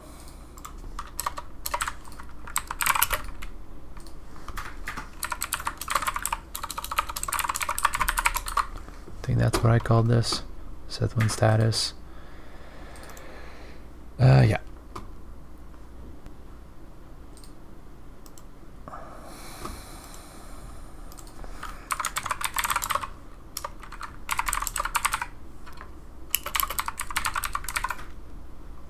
So we're going to make sure we can't lick anymore, and we're going to stop that cooldown, and anything else that's about to happen we're going to let happen on its own.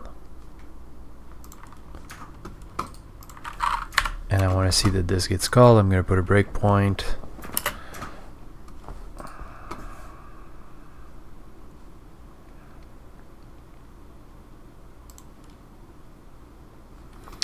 It's interesting that the script didn't load.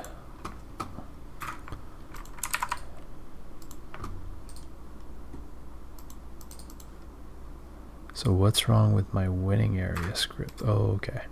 So we're going to remove this.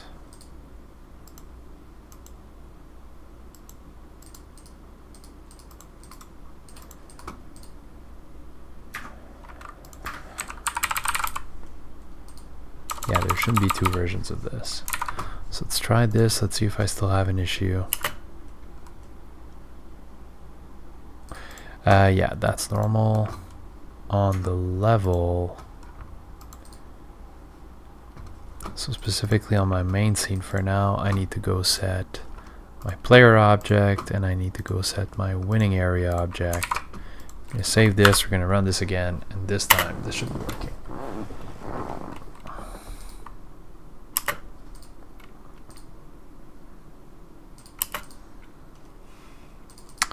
The heart animation is pretty good. The heart's ugly as sin. I need to fix it, but it's pretty good that the fade is working well too.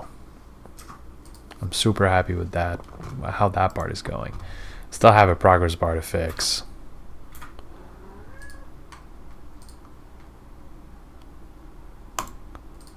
I put it too close. My frog's actually getting in before it gets on. So I'm gonna go and change this a bit. What happens if my frog is here? How much is roughly a frog's length?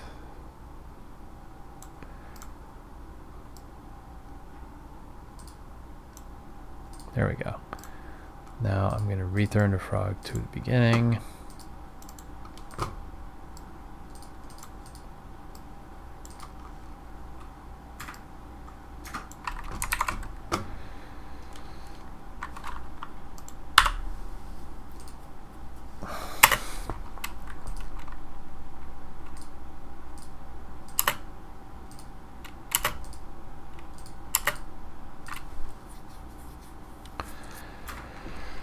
Now I need sounds before the background, I think.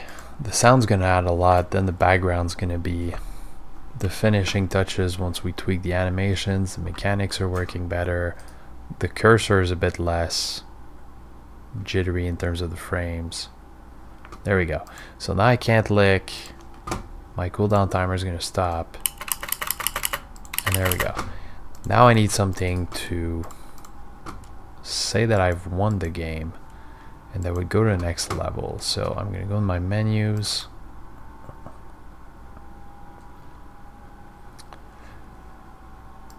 And I'm going to create a win screen.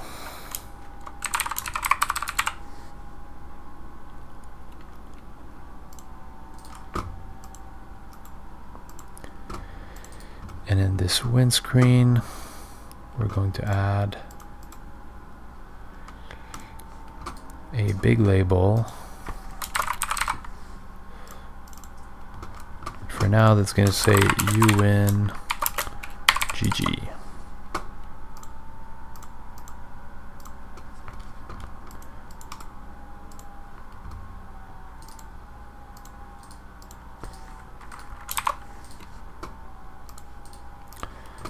Gonna put this inside a container. We're gonna center.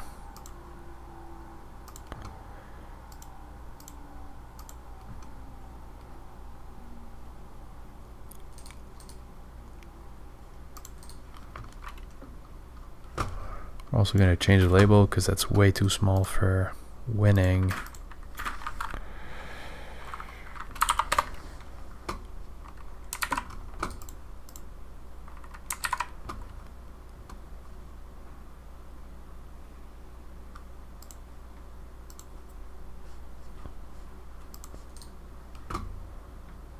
And we're gonna need, I think, to add this as a packed scene to the player. Actually, it could be on the level as well.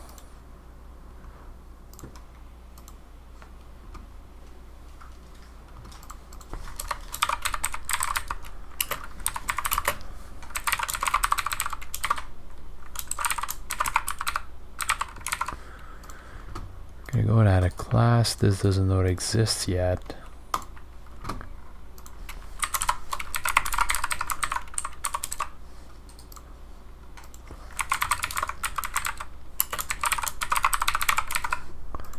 And I'm gonna have things to add in there later for this to make sense. Probably passing the points the players collected, the health remaining, and things like this to make this work. So we want to stop whatever the player is doing here, and we're also going to do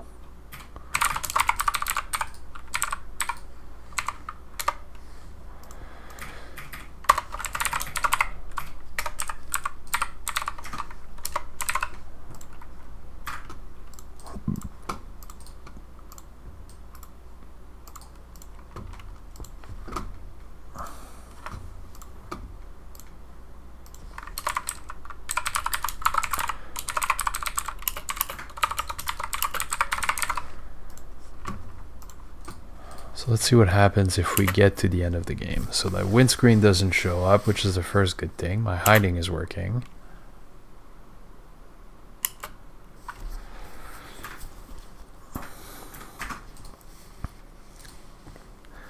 I'm really dragging this out. I should have made the platform like very quick during my testing level, so I don't have to wait 30 seconds for the frog to jump to the finish every single time.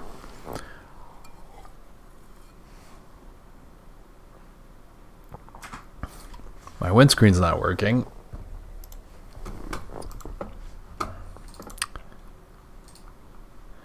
It's only here. Okay, that's interesting. It needs to be in the canvas then.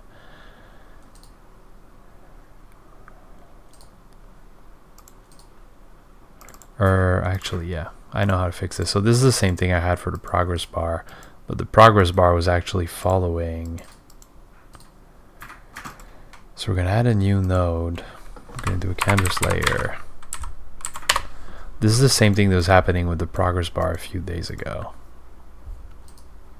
So we're going to make this the root. We're going to detach this script. We're actually going to remove this node altogether. This is going to be windscreen. It's going to be layer 1. Beautiful. And then we're going to add a script again and go and find our existing script because we don't need to change it.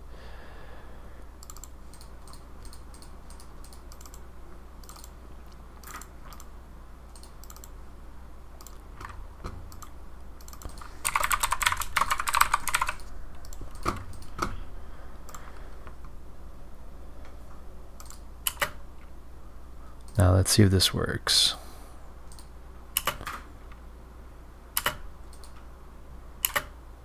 I eventually also need a cooldown indicator for whether or not this is working.